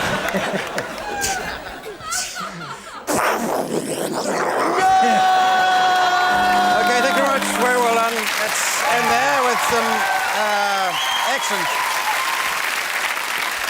And let's put you into a shock joint last place as we go on to a game called Old Job, New Job. This is for Greg, Ryan, and Josie, if you'd like to come on down. The idea of this is Josie and Greg have broken down in a car, I assume, and Ryan is what we call an AA man over here, or you call an ex-alcoholic, yes, a road mechanic, you know, breakdown service. But, and this is the funny bit, let's hope, you used to be a kind of spacewalking astronaut before you became a breakdown AA man. And you have to kind of hint at that in the way you do your piece. You improvise your breaking down. Nothing. Here, you try.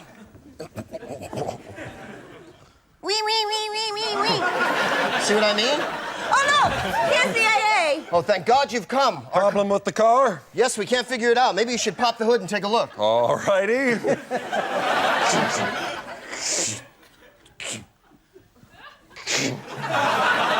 I think he's on Honey, let's get out and help him. Well, I'll just check the oil.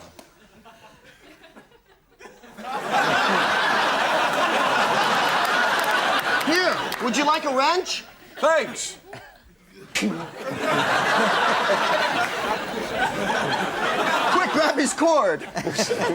That's not my cord. Okay, that's in there. Thank you very much. Thank you. Sorry, my Okay. All right. Very good. Well,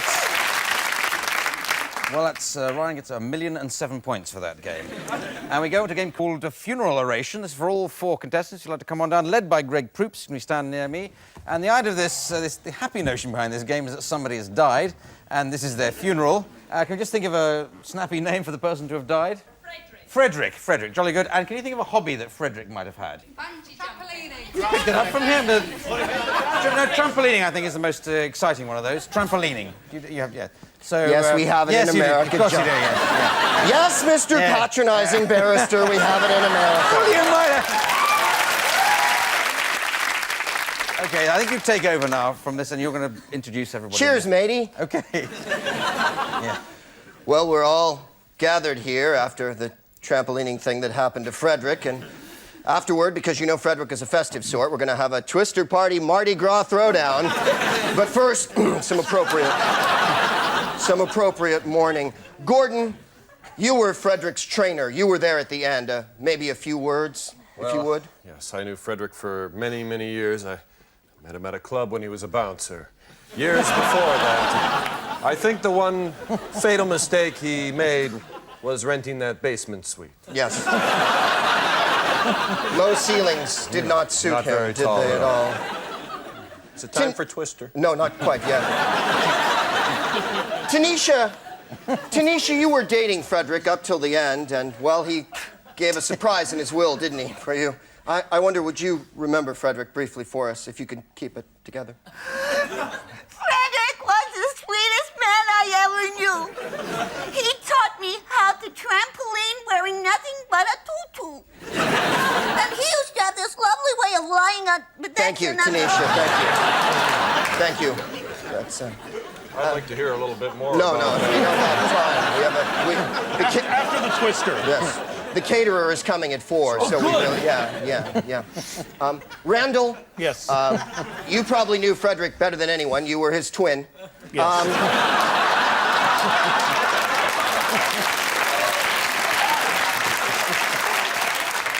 I wonder, his last wish was that you say the final words. Well, I always think back when we were kids and we had the bunk bed, and I never got very much sleep with him underneath me. Thank you, he left you out of the will. Now, I wonder... Tutu was all... Frederick asked that we all sing a hymn that we write here, and, well, if you wouldn't mind joining me now. Sure. Brothers and sisters.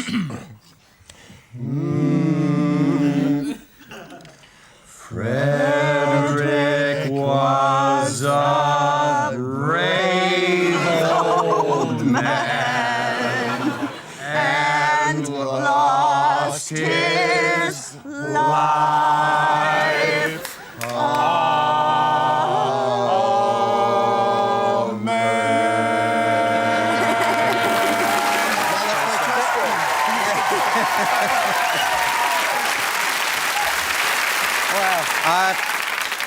I don't really know how to mark that game, but perhaps I'll use this biro and a piece of paper. Yes, that'll do. So let's move on now to a game called Stand, Sit, Lie Down. This is for Ryan, Josie, and Greg. You'd like to come on down? I've got some props and chairs for you. The idea of this game is that at any given time in this game, somebody has to be standing, somebody else has to be lying down, somebody else has to be sitting down. And if the one of them changes, then the others have to change to accommodate it. Now, the scene we want is that one of you is a patient, one is a doctor, and one is a visitor to the hospital. And just see what you can do with that, with those positions. Where you go. I don't think you'll have anything to worry about. Looks like 3 9s. Really, Doctor? Have you finished with him, Doctor? Yes, I've finished with him. I think you'll be just fine in the morning. Because his operation scars, it made me feel a little faint. I understand. I wish I could help you more, but there's nothing else I can say. Oh, please. But if he does happen to go... You've got to do something. Greg's not here anymore. I know, Greg. What's the matter, honey? I fainted. Oh, you're all right? Let me help you up. Stood on my head. I'm sorry. Let me help Quick, you up. help her. Ah, there you go. Perhaps you should have a lie down if you feel faint. Yes, I do. How long has he been possessed, Doctor? I can't really say. If I had to predict, I would say he has another 3 weeks left. What's going on here? I don't know. He just did it. He just said it My for God. no reason at all. Maybe it's not. My God, it's 3 6s. I was wrong. This man's possessed. Possessed, I tell you.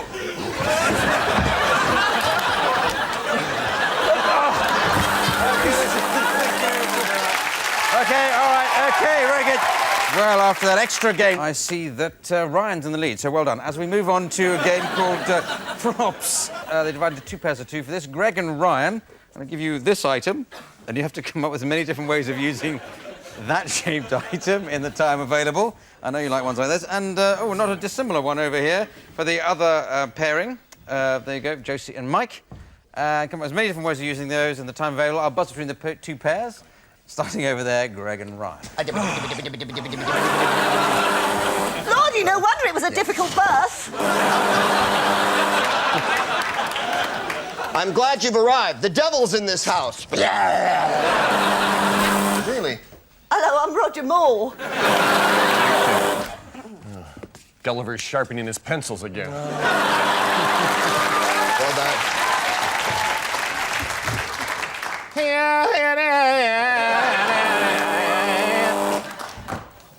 Are you in the entertainment industry? Yes? Hello, welcome to Clive's Dream.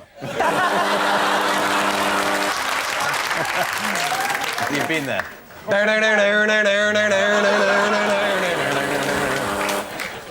Yes, my name is Coco Chanel.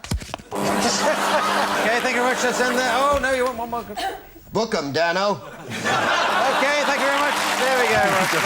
Okay. Oh, yes, well, the points are literally those things you used to score with, but let's now do song styles, a duet with Josie and Mike, with the assistance of Richard Branch at the piano. Make it about something you might find covered under the stairs. What was that one? Knicker tray. Litter tray. A cat litter tray. Okay, well, let's try it. A love song featuring a cat litter tray. It's a challenge. Let's see if you can lower yourself to it. I want to show you something. What? Come into the hallway. Look what she did. It's beautiful. Isn't it great? You know, you and I are perfect because we're such cat lovers. We love everything about cats. Everything.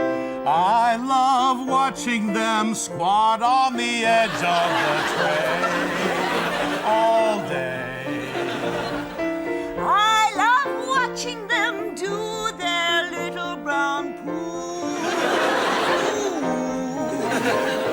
Whoever thought that feline defecation could be such a swell and singular sensation? Who'd ever thought that our love would glitter just standing here looking at shit and cat Litter our lives with love, but don't cover it up. Don't cover it up. Litter our life with love and don't ever stop. Don't ever stop. I love you, and that is that. Just like the poo from a favorite cat. Litter our lives with love.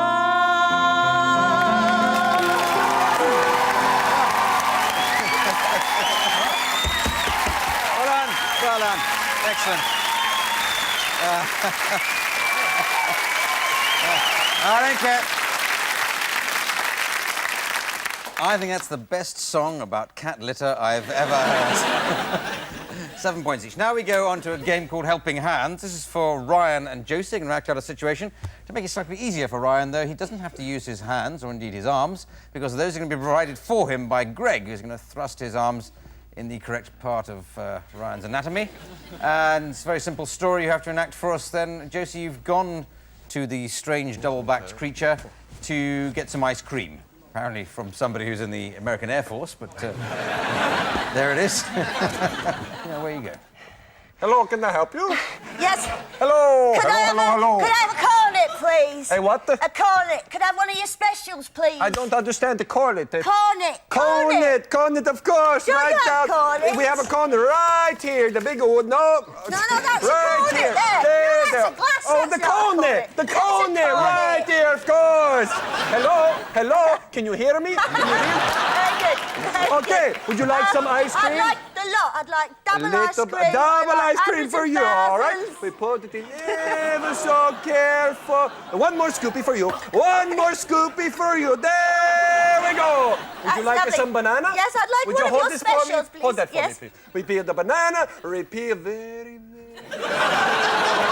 One more. That's hey, very sexy. hey, anybody you know? Kidding. Give me the corner.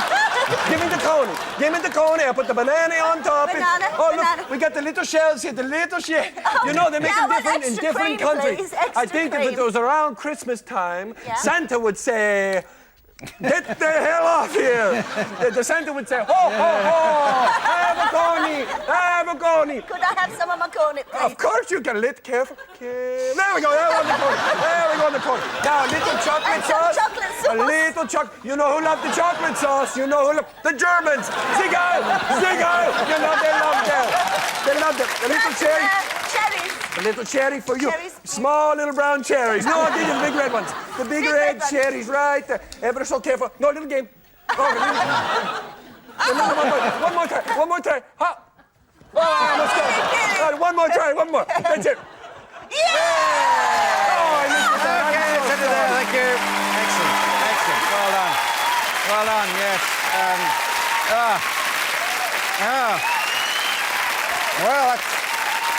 Well, that's interesting, because that's... obviously, I have to award 99 points to everybody there, as we go on to a game called Party Quirks, which features Greg Proops as the host of a party. All the others are guests of the party. In front of each of the guests is an envelope, inside which will be a suggestion of a strange way of behaving, or a quirk. And Greg has to guess what the quirk has been allocated to each of his fellow contestants. Party's already underway, rather earlier than usual. Clive Anderson, spoken word on CD. Thank you very much. Come in, That was order, a crisis Josie. nearly averted. Josie McRae. Come on, feel the noise. Oh, I better get the door.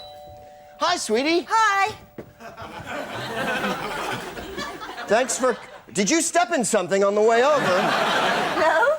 Would you care for a twiglet of some Oh, kind? I'd love a twiglet. Thank you. Are you have St. Vitus dance by any chance? Oh, get out of here. Get out of here before I break your other knee, you old skater, you. Yes, well done, yeah. Oh, I better go get the door. Hi. Hi, buddy. You know, if I just park around the corner for a second? No, that's all right. Are you ovulating? No, but I'm awfully thirsty. It's sitting completely dry. You got any water? Yeah, here's Thanks. some. Is it your birthday again? I feel a lot better. Well, sure. You're some kind of camel, aren't you? Or revving up engine dude. It's good to thing see you. that needs us. You're a hot drag racing car is what you are. Yes, Hello, Greg. Hi, Ryan.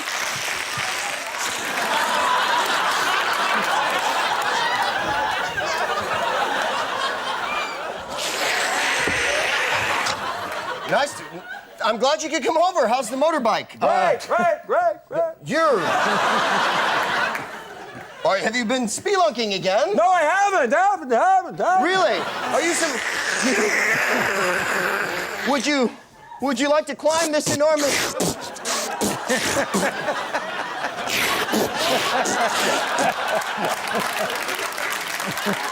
I think you're losing your hair.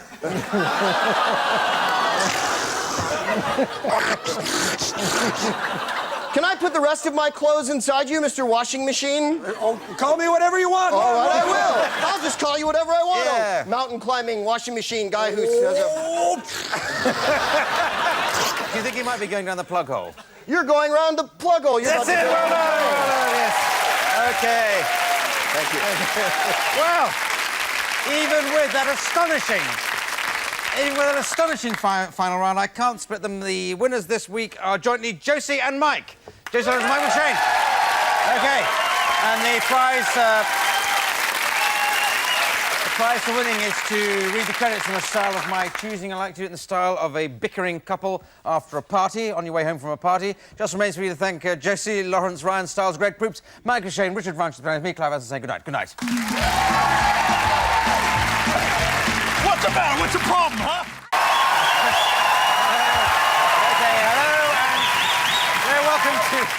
Welcome to Whose Line Is It Anyway, the improvisation programme which provides more spontaneously funny moments than anything outside Prime Minister's Question Time. Featuring tonight England's answer to the Jolly Green Giant, Steve Frost. Then the jolliest man to come out of Canada since Leonard Cohen, Colin Mockery. Next, the jolliest man to come out of Canada since Colin Mockery, Ryan Stiles. And finally, the jolliest man in the world called Tony Slattery. Tony Slattery, ladies and gentlemen, the contestants. OK, now... All right, well, let's get going. We've got a lot to get through tonight. Let's start with a game called Questions Only. This is for all four contestants, starting off with Tony and Steve. What they have to do is improvise a scene, but only speaking in questions. And if they go wrong for any reason, I'll buzz and bring in the person behind them to carry on the scene. So it's just in a clothes shop, being fitted for a suit or something like that. That's the scene, but you speak only in questions. Do you really think green is your colour? Who designed that suit? Don't you know Jocasta Bumpshin? Are you related to him? Am I? How old are you? Would you like to try this on? Aren't you going to ask my first question? Why do you ask?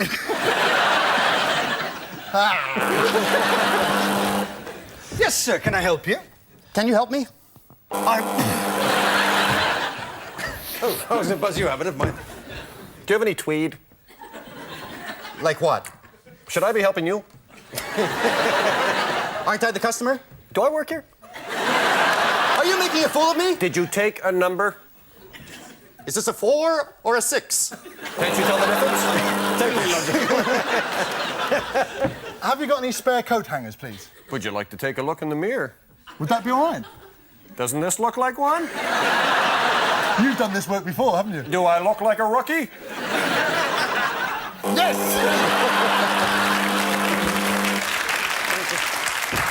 Back again, are you? You remember me, do you? Is your face easy to forget? Does William hurt? How are the pants fitting? Do they seem a little tight to you? Do they feel tight? What would you do? Should I tuck them in the shoe? Do I look like I know what I'm doing? Haven't you had any experience at wearing clothes before? What kind of an idiot do you take me for? Why do you look familiar? Aren't you my long-lost son? Did I go to school with you? Would I go to school with my long-lost son? That scene's going completely wrong. Bring in Tony. Can you help me? I might be able to. Oh, you win. As usual, Colin all right, OK, very good. 93 points. Very good game. And we move on to a game called Whose Line? This is for Colin and Ryan. And I'm going to give them 2 bits of paper each. And what they have to do is to incorporate into their improvisation the 2 lines which are written on those bits of paper. They've been written out by members of the studio audience. And the scene I'd like you to do is that an aeroplane is going down. Colin is trying to talk to Ryan, who is some sort of washed-up pilot. He's trying to persuade him to actually take over the controls and save everybody on board. OK? Using those 2 lines each. Have you finished washing up? Yeah. Well, come on, get in the cockpit. You've got to fly this plane, buddy. I can't. I learned my lesson in Nam. They yelled at me every day in Vietnamese. Ding da ya da die. What the hell does that mean? It means on your knees and bark like a dog. Pull yourself together. Stop! Oh, I told you not to vacation in Nam. Look, I like skiing. It seemed like the place to go. No! I'll fly this plane, Gary, and I'll bring her down. Remember the instructions of our flight instructor. Number 1. Because he gave instructions being an instructor. Yeah. Remember? Number 1, grab the wheel. Number 2, start those thigh exercises now. I'll help. I'll bring her home, Okay. Gary. Take the wheel, take the wheel. You've got to take the wheel, remember? I can't, Gary. Take the wheel. I can't take the wheel ever since I lost control of my limbs in that chicken accident. My father died flying a plane, and I sat there at his deathbed. And I remember him looking at me in the face and saying, "Tickle me till I squeal." Oh. He had lost it, Gary, just like I am now. No, don't! Pull up! Pull We're up! going down! Pull up! Stop! Oh, that was easy. Thanks, Gary. Oh, we're down. Oh, and without seatbelts. Can't believe I brought her home. I didn't think I had the guts. Of course you had the guts. I knew it from the first day I ever saw you. I remember looking at you standing there in those jockey shorts. I remember looking at you and saying to myself, the ice cream's dripping down my chest. Thank you on that. I don't know what most nearly hit disaster, the plane or that game, as you stumbled just at the end, but never end. 73 points. We go into a game called Stand, Sit, Lie Down. That's not my chat-up line. That is a game for Ryan, Colin and Tony. They've got to act out a scene, and the only restriction what they do is that at any given time, one of them must be standing up, another one must be sitting down, and another must be lying down. And if anyone changes, then the others have to change to accommodate them. And a simple scene this, you're on the beach. You're on the beach, sitting, standing, lying, where you go. And that was my last trip to Holland. That's great. Can I put some more lotion on you? Could you? Just helps me out, because I never burn, so I never need any. Oh. My skin's quite oily. I noticed that earlier. Yes. I don't need a lot of lotion. Yeah. It's good to be here, isn't How is it? Really It's so relaxing. I just love to get down in the sand. Do you? Scrape. Yeah. Make little snow caps. Yeah. Make little snow great. gauges. Yes. Do you know?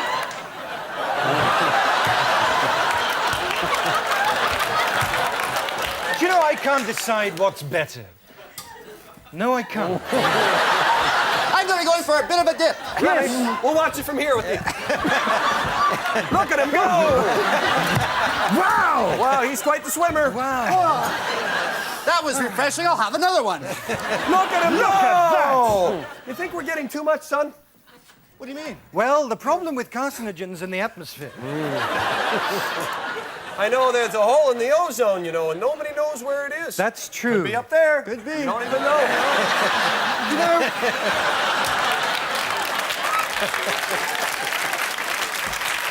I don't want this paradise holiday to end. You don't. You think I do? Hey, there's no need to yell, Fred. I can't help it. I'm tense. Yes. We don't often yell. If we do that, there's no vacation at all. Stop it! All right. I will. Okay, so then they're going to still do things. Okay, I must say that's my favourite game, though it's not so much fun on your own. As we move on with... Oh, no, how many points for that?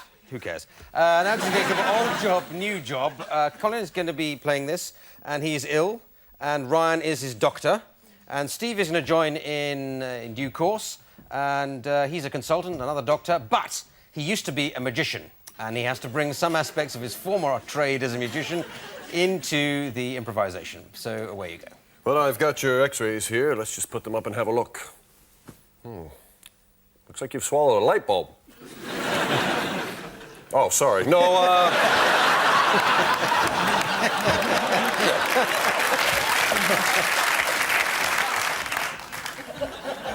Thank you.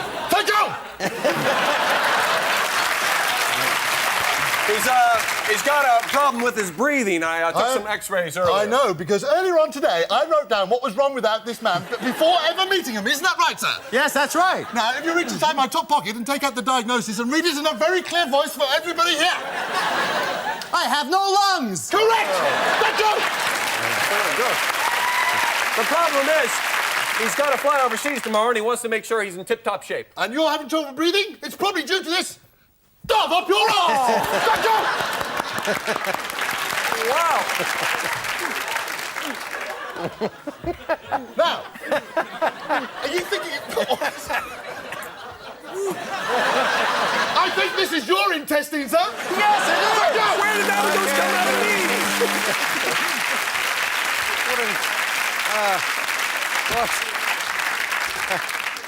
What an entirely pointless game. So I'll give no points to everyone then on that basis. Now we come to a game called Fixed Expressions.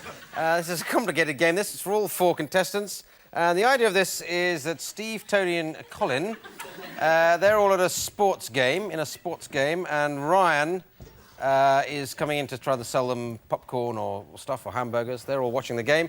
But each of you has to have the same fixed expression on his face while the game is going on and while the scene's going on. Steve, you are happy. Happy face. That's as happy as he's going to get, right? Tony is going to look cheeky.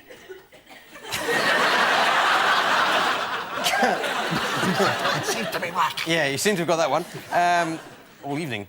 Colin is looking puzzled. And Ryan, you're looking spooked.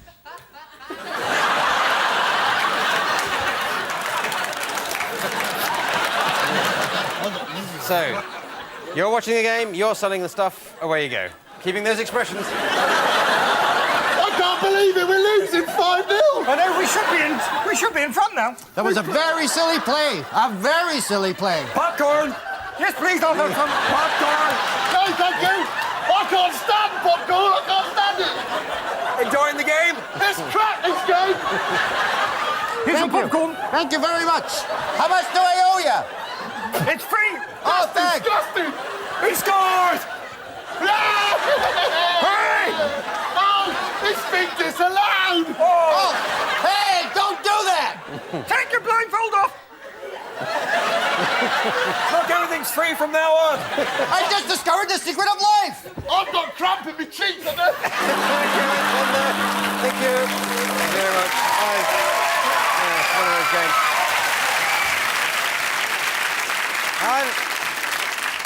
That's one of those games that really shouldn't work, but it didn't. Anyway, let's go on to a game called The World's Worst. For all 4 contestants, I'd like to step forward from the world's worst step as you could think of examples of the world's worst person to sit next to in an exam. OK, I'll buzz and get the idea.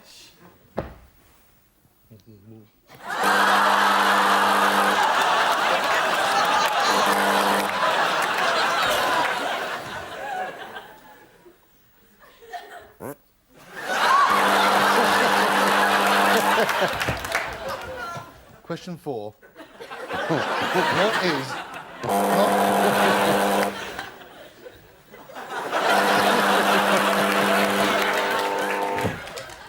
Stop looking at my papers!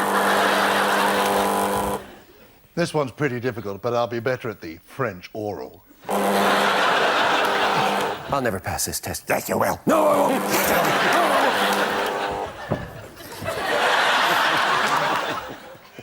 No! Let's rebel against the bourgeois exam system!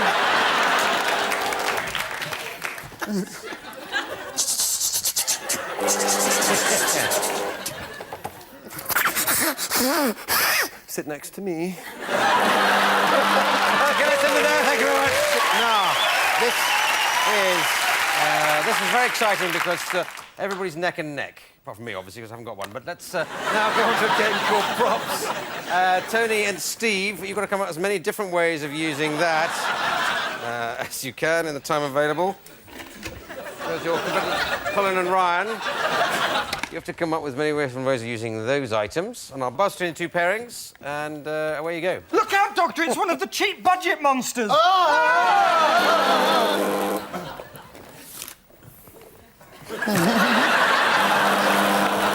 And we of the Liberation Hedgehog Party say there must be more bridges over motorways.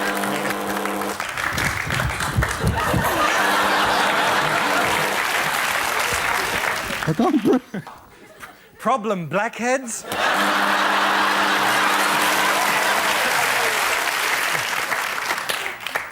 Oh, Statue of Liberty.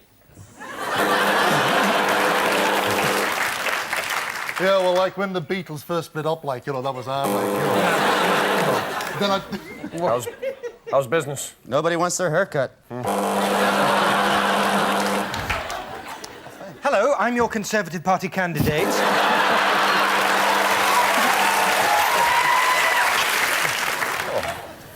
So you have come. And then I bought myself a red and black striped jumper, got a dog, and I was on the front page of the Beano. OK, thank you very much. Thank you. Thank you. Don't save it. Thank you. Well done. Well done. OK, and it's Even Steven. No, it's even Steve is winning now. We're going to do sound effects now. Colin and Ryan, this is for you. Colin is going to perform an everyday activity, if you'd like, get ready to do that. But you're going to be miming it. And Ryan is going to be providing the sound effects using that microphone. So, Colin, can you be taking a shower? Away you go.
Right. Okay. I'll just mime giving the points to Colin and make a sound effect for Ryan. Okay, let's do a game called Party Quirks. This features Tony Slatter as the host of the party. All the others are guests of the party. If you look at the envelopes in front of them, to each of the guests has been allocated a strange way of behaving, or quirk. Now, the idea of the game is that Tony has to work out which quirk has been allocated to which of his guests, and if they like to come in, ready to come in, I'll make a sort of doorbell noise, and I know the party must be in full swing, because it always is by the time I ask this. Or maybe it's not, I don't. I wish I had a record player. Right, first guest. Exciting. Hello, Colin, come in. Open up your toilet! This isn't one of Jeffrey Archer's parties, but come on in. Sit down in the back there and turn that noise down. Can't concentrate on this food. Well, they're my third guest. Are you smoking back there? Have you met the man who's being attacked? You're all the same, you lot, you kids. The man who's being attacked by bees. Hello, Tony. Looks like a great party. Hey, chips, I think I'll have some of those. I gotta go pretty soon. Oh, maybe I'll stay a little bit longer. Hey, a beer, I think I'll have one of those. Hi, how are you? I don't believe we met. Sit down, will you sit down, please? You're breaking my concentration. Boy, 2 minutes, that's pretty quick. Come on, we're going to be late for the first lesson. We'll be late for the first lesson if you don't all sit down. Yes, you get back on your school bus. It's easy enough to get. I had a great time, Tony. Oh, you're an Olympic walker. Yeah. Well, you got those.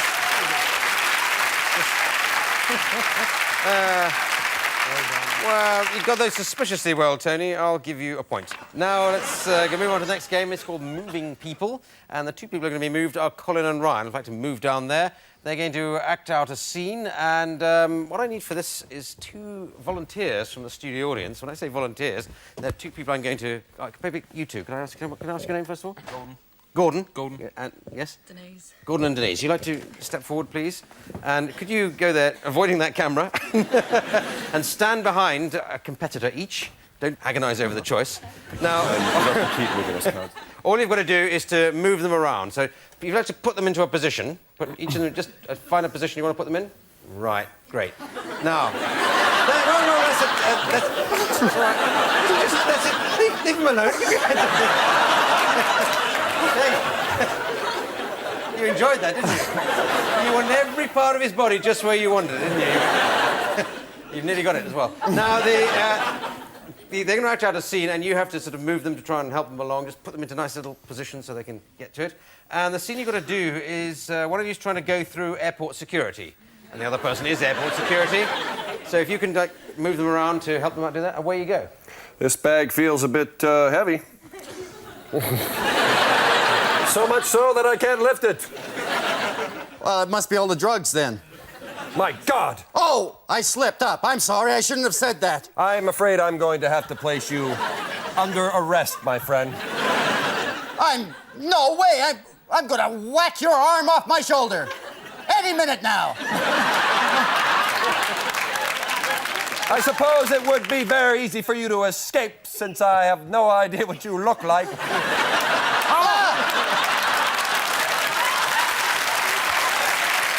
Now it's embedded in my brain, and I will make sure that you're taken to custody, my friend. Oh, yeah? Well, I'm going to make a run for it. Oh, yeah? I'm right behind you, fella. Well, I'm still really fast. I'm coming to get you. You're going nowhere.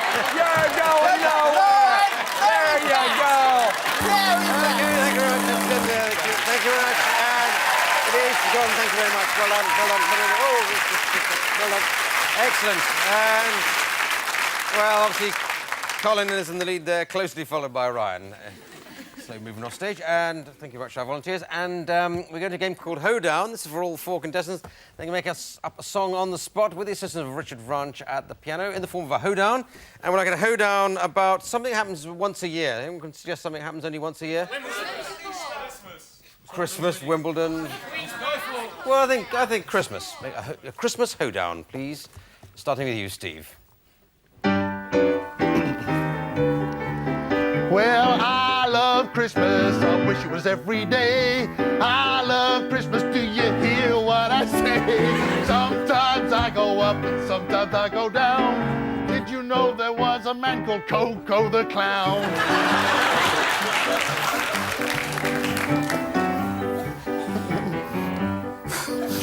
I love my Christmas. I love it every year.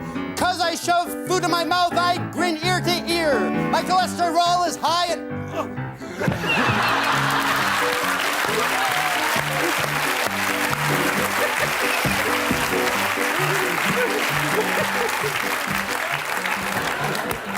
I really love Christmas, it's better than the rest. When it comes to holidays, you know it is the best. I like to celebrate, I guess I know how it goes. That's why I prefer to sleep with a reindeer with a red nose. I like Father Christmas, you know he's hell of a man. I try to see him once a year as often as I can. When he comes, I do all the locks, and he comes down the chimney and he fills up my socks. He fills up my socks. Well done. Okay, and that's the last game. The last game. And I just got out the points here, and I see this week Colin Mockery is the winner, so well done, Colin. Last dramatic throw of the dice. And you're going to read the credits in the style of my choosing. And can you read the credits in the style of an angry viewer? It just remains for me to thank Steve Frost, Colin Mockery, Ryan Stiles, Tony Slattery, Richard Branch, the pianist, me, Clive Ellison, saying good night. Good night.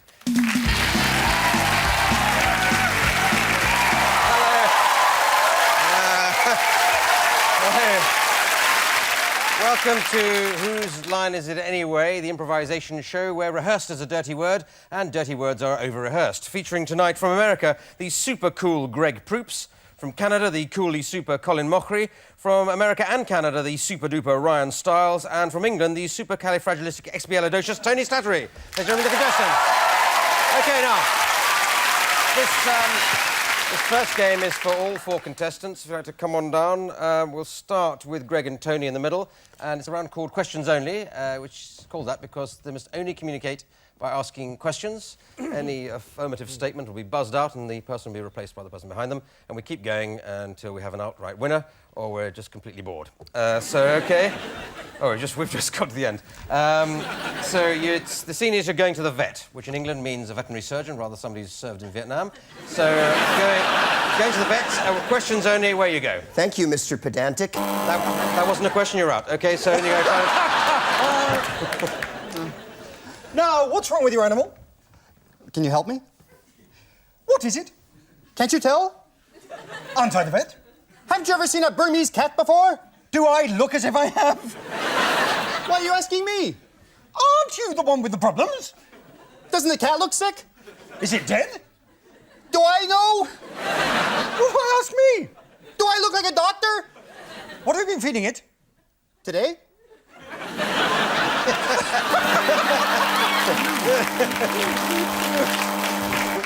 How long has he had this fever? This cat? Do you see any other cats? Can't you tell I'm perturbed? Is he Siamese? Does he look Siamese? Are you Siamese? Are you trying to get my goat? Don't we know each other? Weren't we in class together? Are you Phil Johnson? Are you Bob Philly Foo? How the hell you been? Silly man, too silly. Do you think you can save him, Bob Billy Boo? Do you think I have the talent? Isn't that what you're here for? Is 4 years medical school too little? Is $5 billion enough to pay this fee? Do you have the money? Do you need it now? American cash? Will you take a bad check? Is it your check? Is that what you want? Do you think I can help him? Won't you help, Fifi? Will you assist me? Would you like me to? Could I have the scalpel? Is this the one you want? Does blood scare you? Is that his internal organs? Do you see that? Are you sure this isn't something else? Would you like to keep it? May I eat it? Wouldn't it make a great necklace? Do you have any fondue? I think I've turned right the other winner, Greg. I can't say any more about that. Yeah, well, after a bad start, Greg came storming through to win 5 million points as we move on to a game called Old Job, New Job. And this is for Greg, Colin and Ryan. And the idea of this is, Greg and Colin, you're going to the Undertaker, or mortician, or whatever you call it in America. And Ryan is the mortician, Undertaker, but he used to be a used car salesman.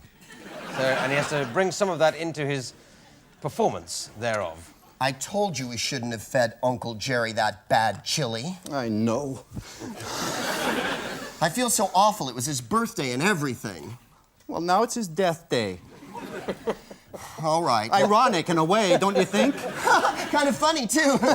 Don't want to pressure you. Let me know when you're ready. Oh, excuse me. Yes. No. We're ready. Oh, we're ready. What can I do for you? Well, this is our Uncle Jerry, and he seems to not be living anymore. Quite a short man, huh? Probably looking for something in a compact. Walk over here. Take a look at this. Oh, well, what do you think? Well, I don't know.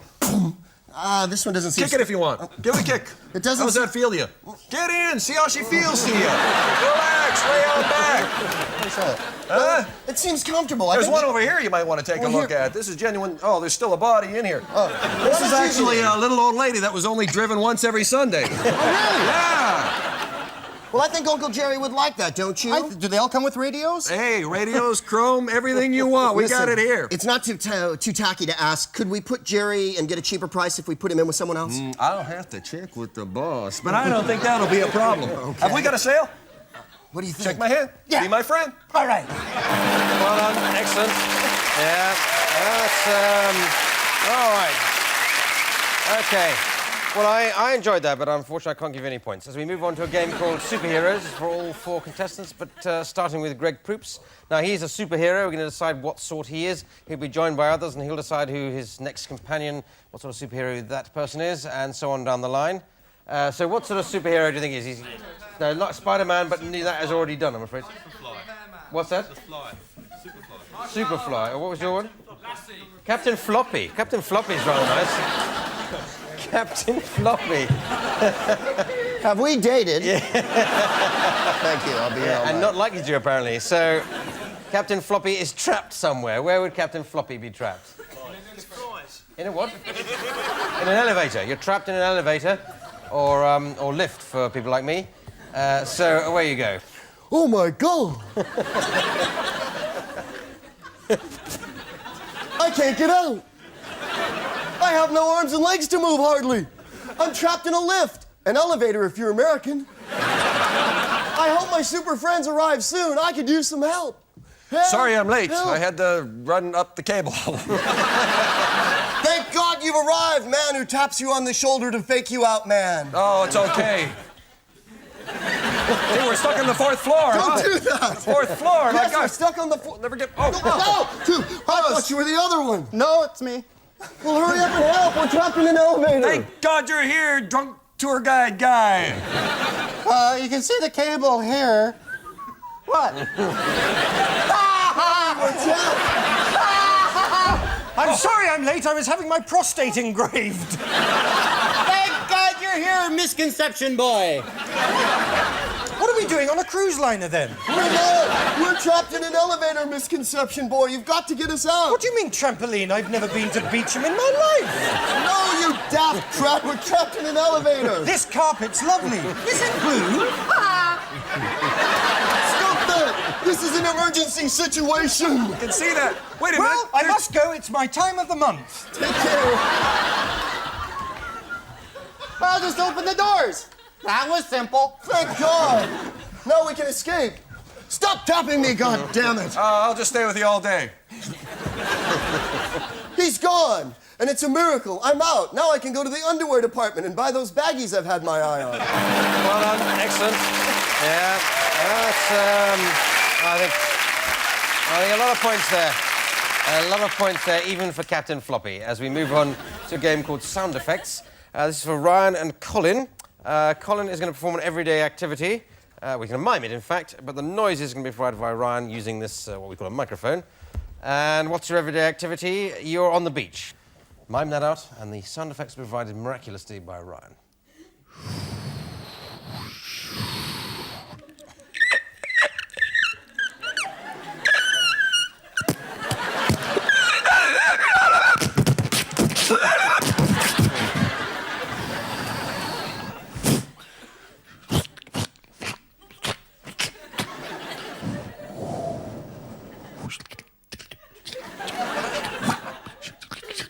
Boing.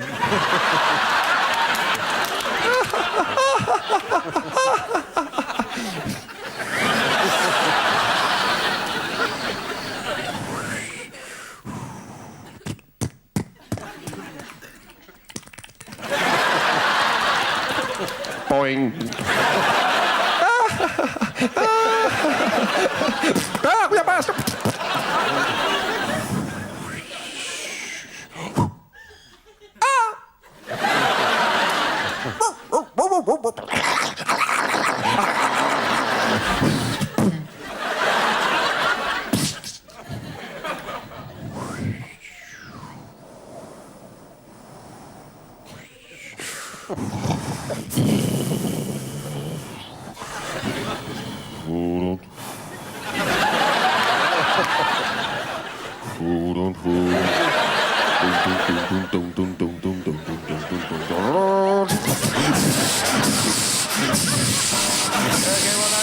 Leave that exciting point there. Well, yeah, and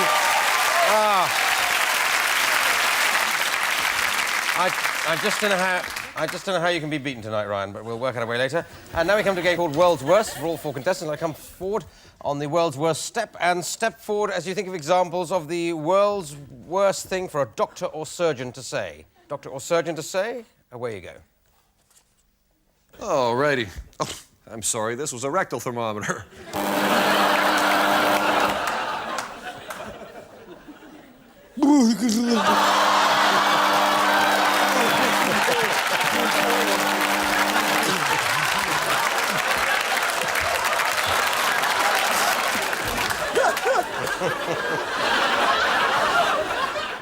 Is this gerbil yours? All right, just one more push, Mrs. Phillips.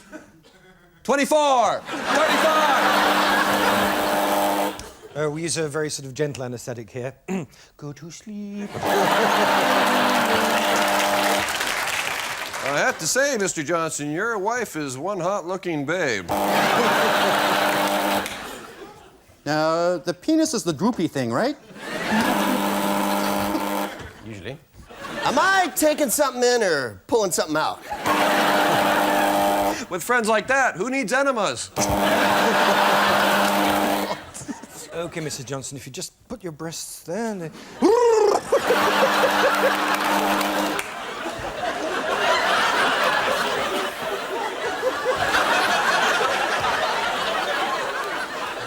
That anesthetic looks pretty good. Do you mind? Excuse me for 1 minute. knee bone's connected to the... Okay, thank you very much. Let's sit down there, thank you. Well, according to my records, they go around at 33 1/3 revolutions per minute. But now let's go on to a game called Props. It's for Tony and Greg. First of all, you've got to come up with as many different ways of using these items as you can think of in the time available. Whereas Colin and Ryan, you've got to come up with as many different ways you can... Rather flimsy item. And I'll buzz as I get the idea of what you're doing. Starting with you over there, Tony and Greg. Hello, and welcome to Sanitary Wear for Mama Cass Scully. 5-letter word for anger. You forgot to draw my pupils, you bastard! It's the story of a lovely lady. I think, hold on, photo. Okay. Book 'em. I don't believe we've met. I'm the Secretary of Defense. The devil is in you, Reagan! I tell you, this film's gonna be really big. It's now, ladies and gentlemen, the man with the biggest smile in the world.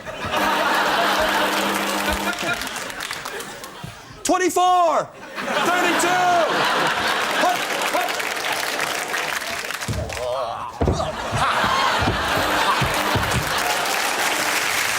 Higher!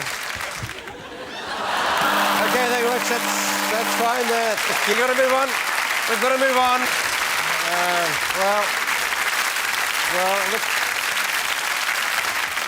Look for a while there, Colin and Ryan were going to win, but in fact, Tony and Greg in the end lost. So we're now going to a game called Fixed Expression. This is for all 4 contestants.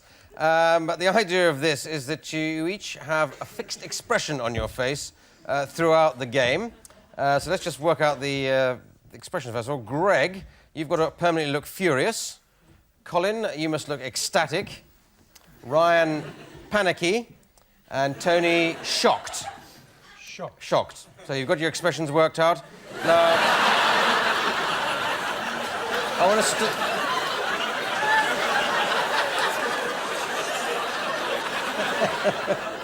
I'm sure I've seen you like that before somewhere, but I can't remember where it was.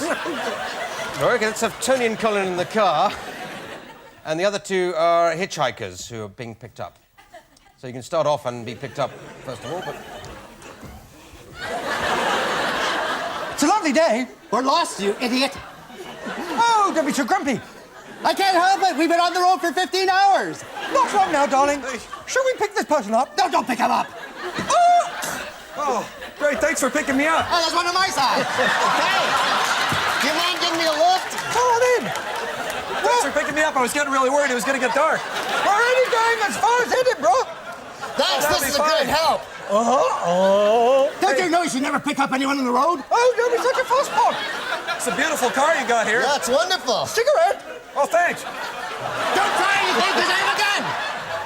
I'm on a holiday. I'm going to Euro Disney. Oh, I've been there before. It's great. Yeah. Euro Disney sucks. I'm having the time of my life. I know. Let's have some music. Okay, thank you very much. Well done.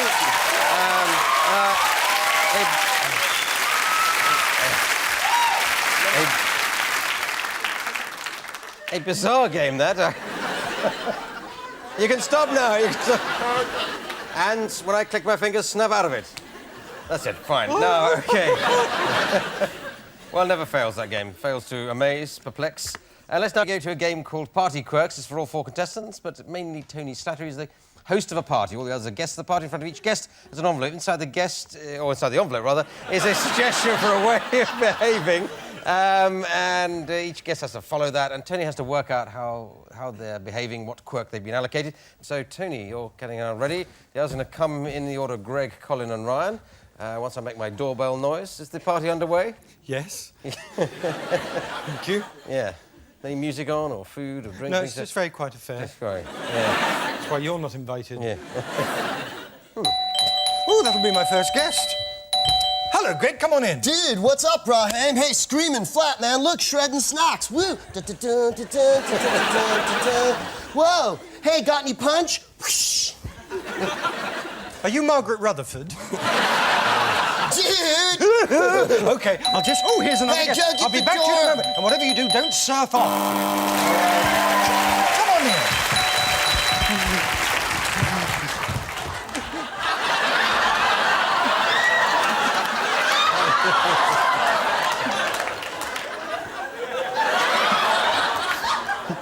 You've been to my parties before. I haven't...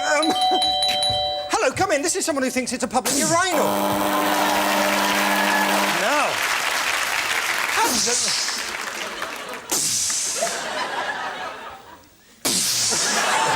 Yes, would you like a can of drink or something?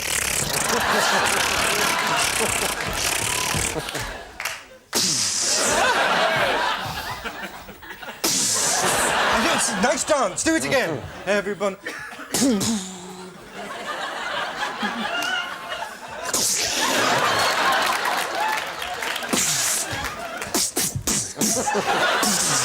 Oh, you're just full of fireworks tonight, aren't you? Well done. All right. Okay, well done. Very well done, Tony. Very well, Tony. Very good, very good. That's the first time we've got those so quickly. Shame it's a non-scoring round tonight. As we go to a game called Helping Hands, now Ryan and Tony will be acting out a situation here, but to make it easy for Ryan, he hasn't got to use his hands. Why no? Because Colin is going to be providing his hands for use by thrusting his arms into Ryan's armpits in a way which has become familiar to all lovers of this game and also to the many more people who just watch it in this show. Now, the idea of this, Tony, as you're getting the idea of the little props, you've gone to the double person there for a haircut and shave. Right. You're wearing a wig, that's excellent.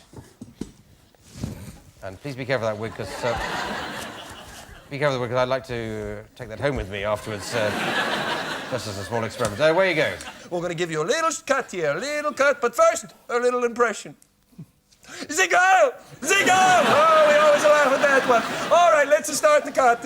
La, la, la. Oh, jeez, I forgot. I wear the glasses, don't I? I forgot all about that. I can't see a thing. Right here in my pocket. I think I'll grab them and just pour them on for you. Ah, there we go. We just put these on. Oh, okay. There we go. Now, let's give you a good cut. Yes, how's your please. mommy? She's dead. And your papa? Dead. Oh, that's a good. You know, you haven't been here for many years. Let's just have a little bit of aftershave here, a little bit of aftershave. We like to put it on before we shave, that's the thing. Let's have... Oh. Let's have a little sip of that. Oh. That's a real aftershave. Well, let's just get me a here. Let's have a look.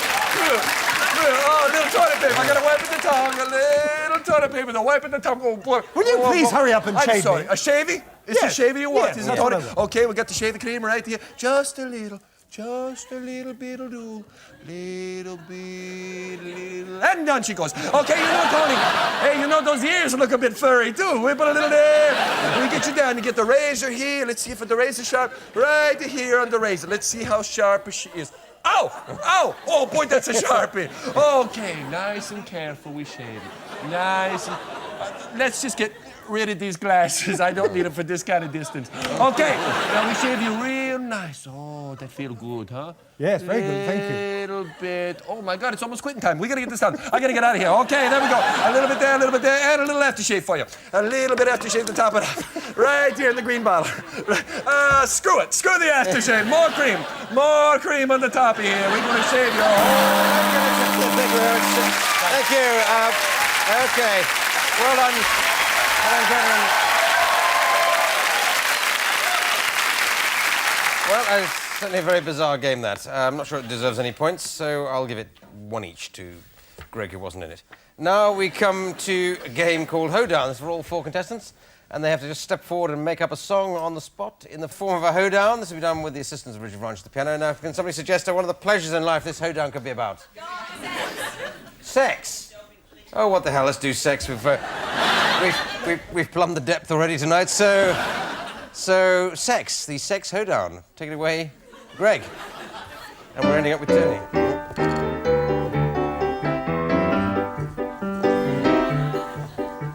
Oh, I'm a randy bugger, I really get around. I like to have a shag with everyone in town. I have lots of fun, I'm as happy as can be, and that's 'cause my name is Tony Slattery.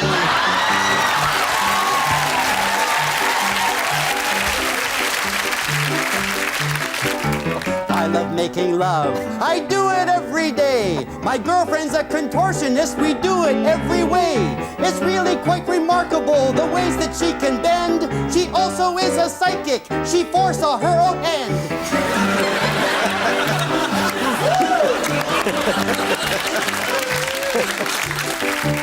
Living in the country, there's really not much to do. I love to grab anything and have a real good screw. I guess it's really bad, I guess it's kind of sad, but my girlfriend looks at me and says, hey, you're not bad.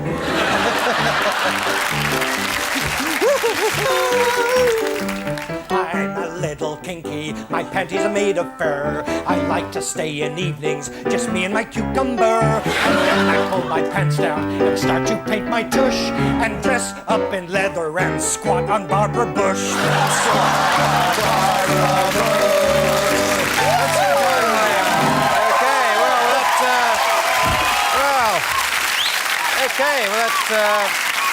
Well, I think if we're still on the air, I think it's time to stop.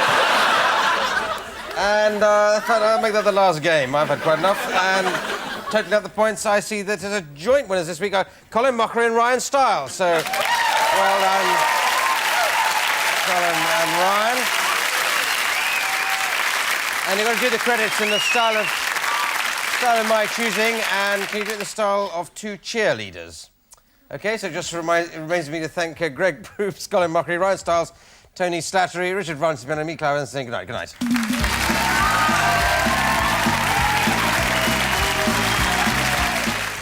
Welcome to yet another compilation edition of Whose Line Is It Anyway, made up from the sweepings from the cutting room floor. I mean, classic moments in the course of recordings which we couldn't fit into our regular programmes. Hope you enjoyed.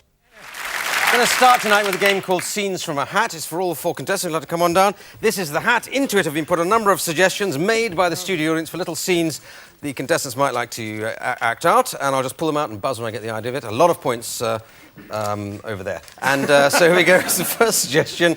If our eyes were somewhere else on our bodies. Excuse me, I've got something in my eye. Could you get it out? Hang on. Practical joking international share dealers. So, that's a deal then. Worrying things to be given on a plane. Worrying things to be given on a plane. Hello, here's the engine. Thank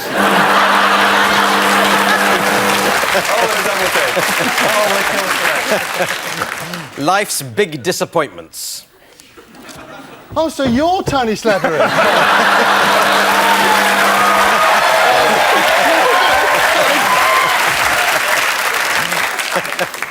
Oh, he's no more disappointing in real life than he is on the telly.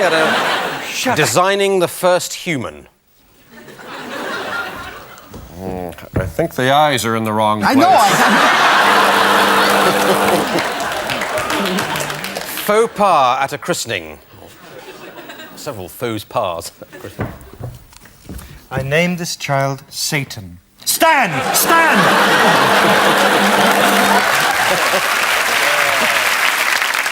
OK, monsters that aren't scary. OK,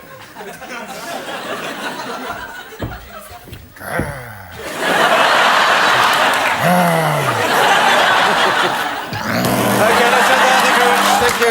Thank you. All right. OK, Tony and Steve, come on down for Film and Theatre Stars. Give you your scene in just a moment. Some film and theatre stars for these two, please. Tom and Jerry. Tom and Jerry, yes, I can see why you might think that. Carry on. Yes? Hammer Horror. Hammer Horror, always a good one. movie. Which movie? B. B, all right. Medieval mystery play, that's a good one. Restoration comedy. Restoration comedy. One more, what was that? Little House on the Prairie.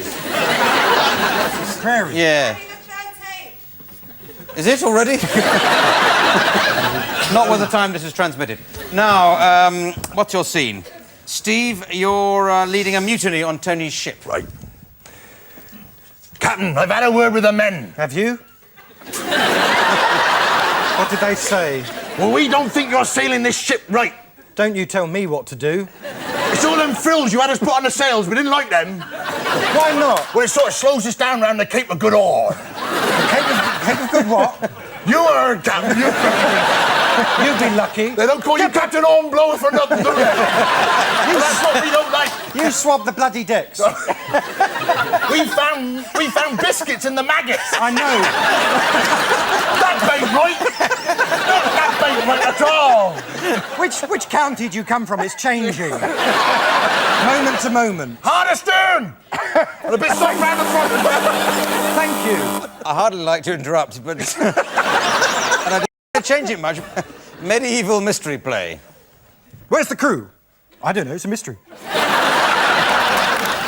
Why, of course, it's the Mary Celeste. What do you expect? But surely, if our Lord is to be graced in this noble year of 12 and 22, the men shall surely take prayer and throw you overboard as you cast adrift.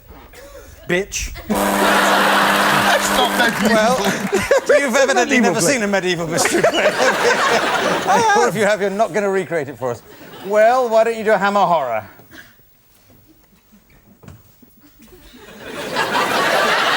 I'm gonna be seasick. Oh, that's horrible. That's coming back! Oh, no! No, it's the vomit!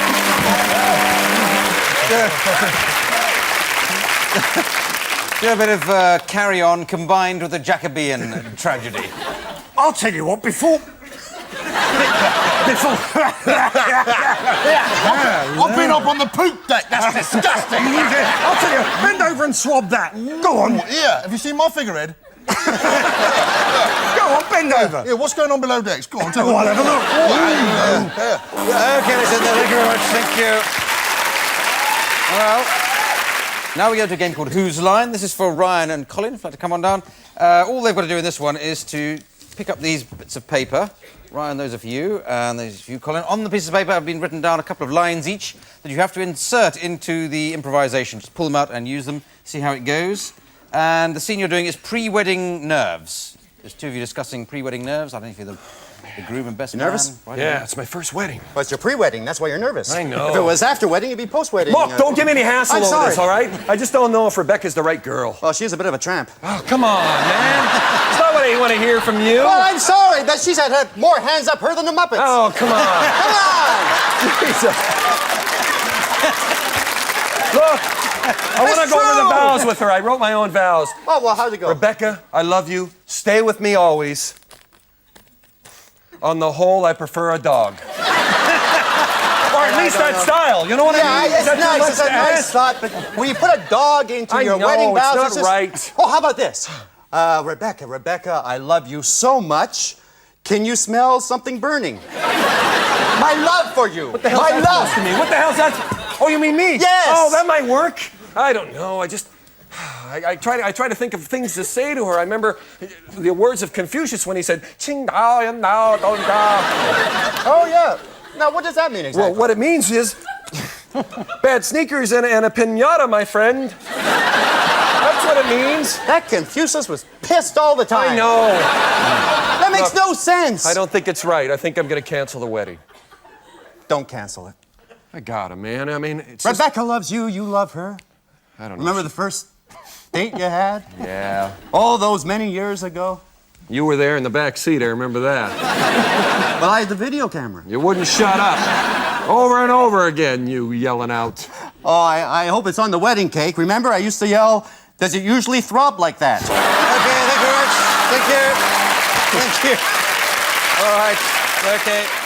We move on to a game called Song Titles. For all four contestants who'd like to come on down, they're going to be improvising a scene. The only restriction on what they have to say, well, it's actually quite a difficult one. They have to only speak in song titles.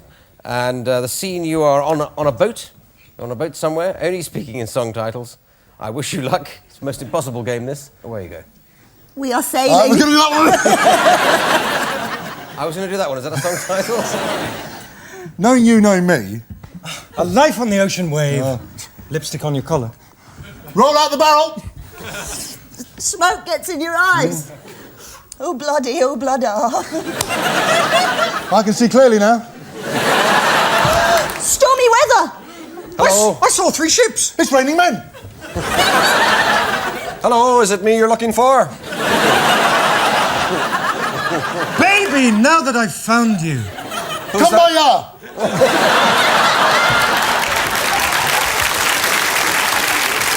Who's that girl? Doobie-doo, doobie-doobie-doo-doo-doo. Wild thing. Sisters. Patches. You're having my baby? Help. My brother Jake. Close to you. All right now? Up and away. OK, let's end it there. Thank you very much. Thank you. It's very obvious who won that round. As we move on to a game called Foreign Film Dub, Tony and Ryan, please would you act out a film for us in a foreign language? We'll give you the language and the title of the film in a minute. Meanwhile, Steve and Colin will translate into English for us. So if you separate into those 2 groupings. Yes, Tony and Ryan over there. So which language would you like them to be acting out in? Italian? You say Italian? Yeah. Good. Italian's fine. So Italian. And the title of the film? Farewell, My Concubine. How about, not one that's already on the market? One of your own. This is free form, Farewell, My Porcupine. Farewell, My Porcupine. Well done. OK, Farewell, My Porcupine in Italian, to be translated. Away you go. È un picco enorme. It's got a lot of pricks.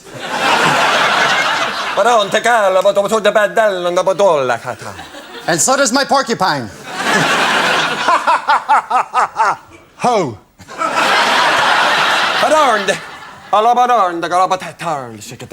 I don't know. I found this porcupine in Sweden where I studied for a long time. Ti amo con tutto il cuore, lasagna mozzarella. It's a good job I've got my asbestos gloves on.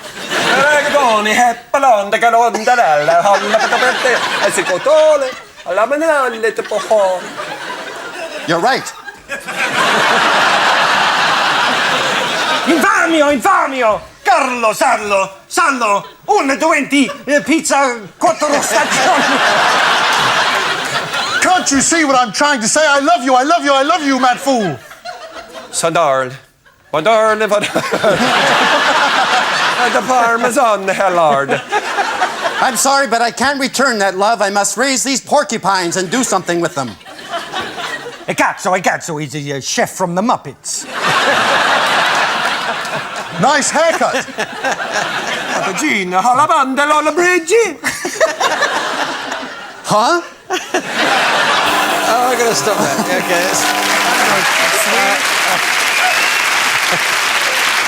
Now, Josie, come on down. Josie, make up a song on the spot with the assistance of Richard Branch at the piano. Something you find under the stairs, an object for Josie?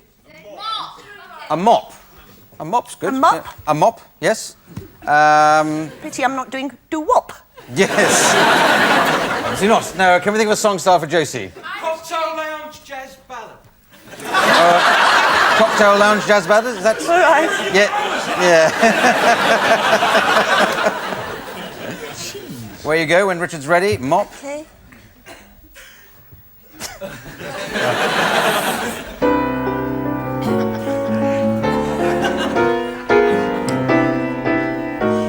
I remember this one, Richard.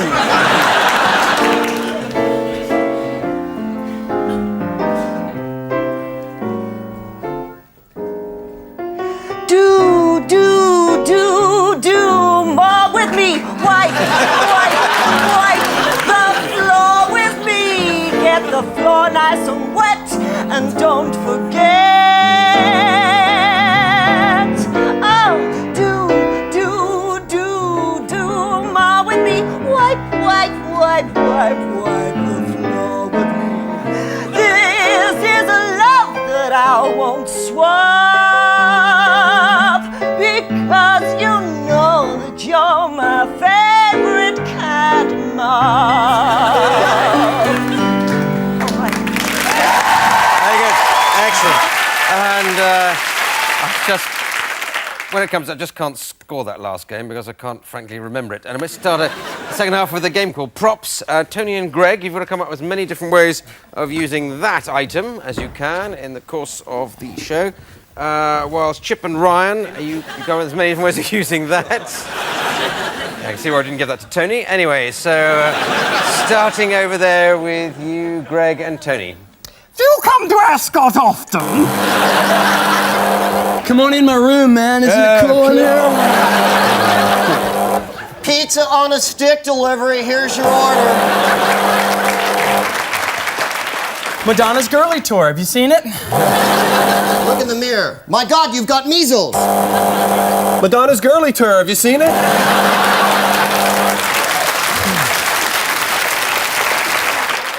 Would you like to come aboard the really strange bus? Boy, your poodle's well hung. Bill, I'm afraid you've run over the ladybug. That's not my poodle. Take this tab. Woo!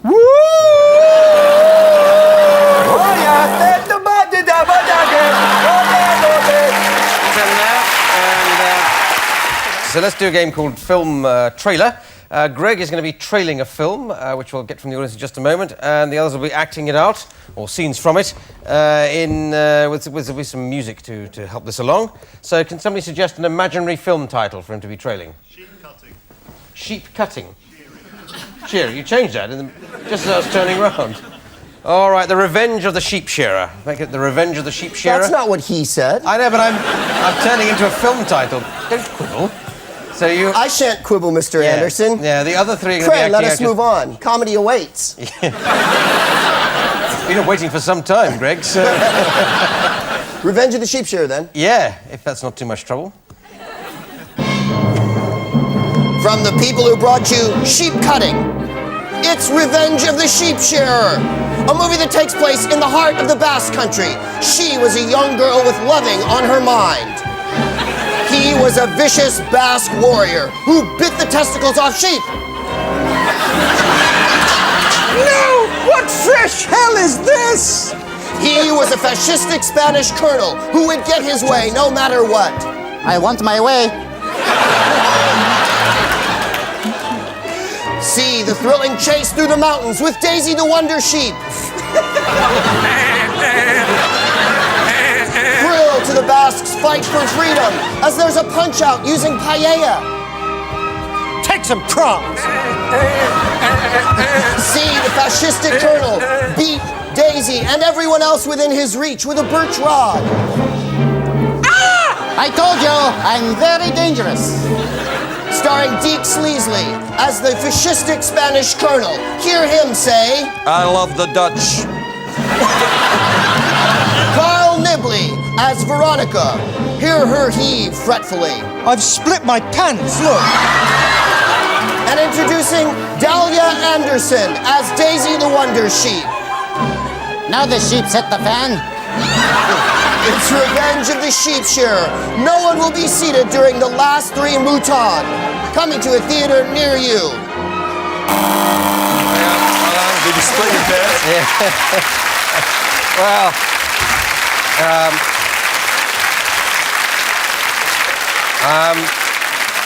Tony, you deliberately split your trousers in order to get some cheap laughs, and you get double points for that. Well done. Now we do a game called Moving People. This is Colin and Ryan going to be doing this. Leave yourself alone, Tony. Leave yourself. Time enough for that later. Now they've got to act out a scene, but they can't move on their own. They have to be put into position by. What's happening?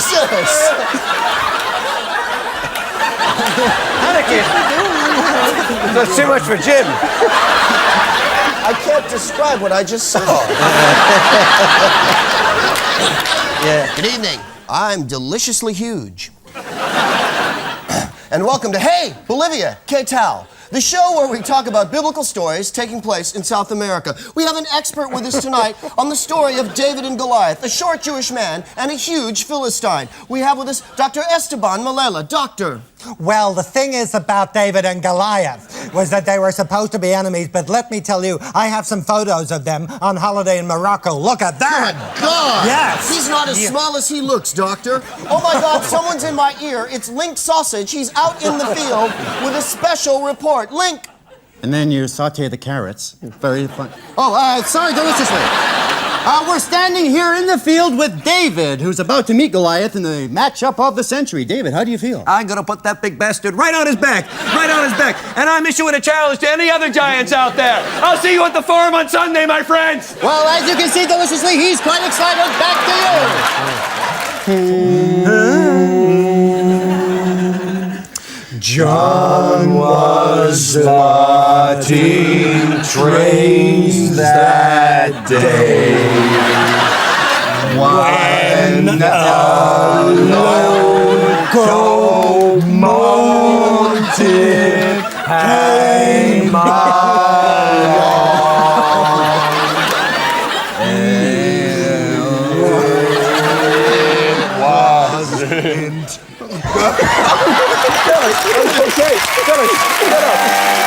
Horror, Hammer House of Horror, action film. Yes, these are nice basic ones. Got any real wacky one to end with?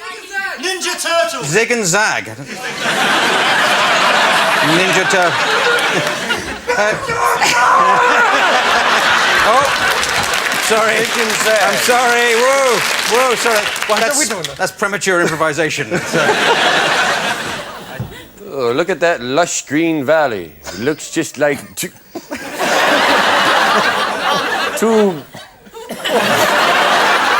legs that are spread wide open. There for all the tourists to come and enjoy. Not any legs, mind you, but thick, hard, well-endowed legs. The kind that you just go, hey, and there's that. And we go into a game called Old Old Job, New Job is what I was trying to say. First way you said it. We're kind of in Old Knob, New Knob. I was just thinking my appointment tomorrow. Now we come to...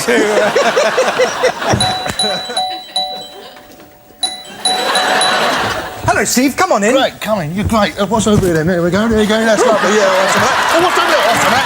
Here we go. Yeah, that's lovely. Yeah, all right. There you go. That's 50 quid, all right? I'll see you round the back of the big wheel at 12 o'clock. Yeah, okay. Yeah. You better get back to your fairground. Yeah, which one? The big wheel. No. Don't jump cars! Don't jump cars!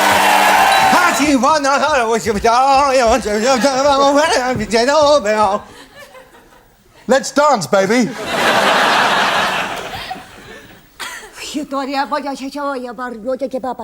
Boy, I would like to take you to bed and make love to you hour after hour, you laying on top of me, thrusting yourself upon me like some man, making me want you more and more, the sweat glittering across my milky white countenance. Take me now, love me as no man has ever loved me before.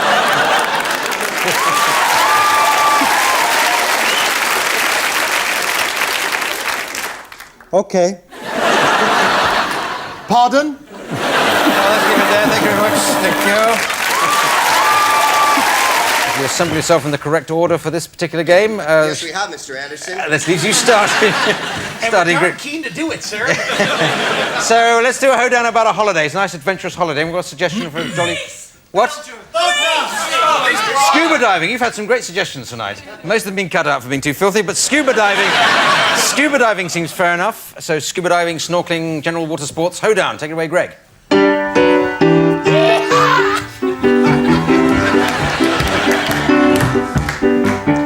I dance underwater, I do a coral jig. I live there with my friend, a tiny inflatable pig, wearing a rubber suit. That is my fervent wish. I scuba dive all day long so I can have sex with fish. Woo!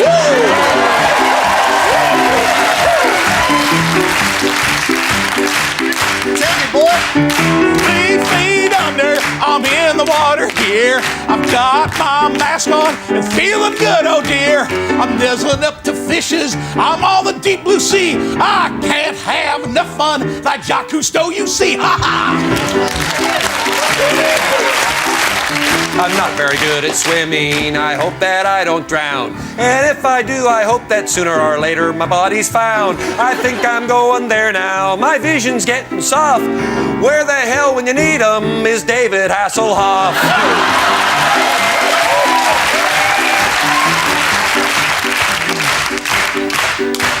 I like my scuba diving kit, my pleasure never ends. As long as I don't surface quickly, then I get the bends. I get all my friends and my uncles and aunties, and the most important equipment is my waterproof panties. Waterproof panties.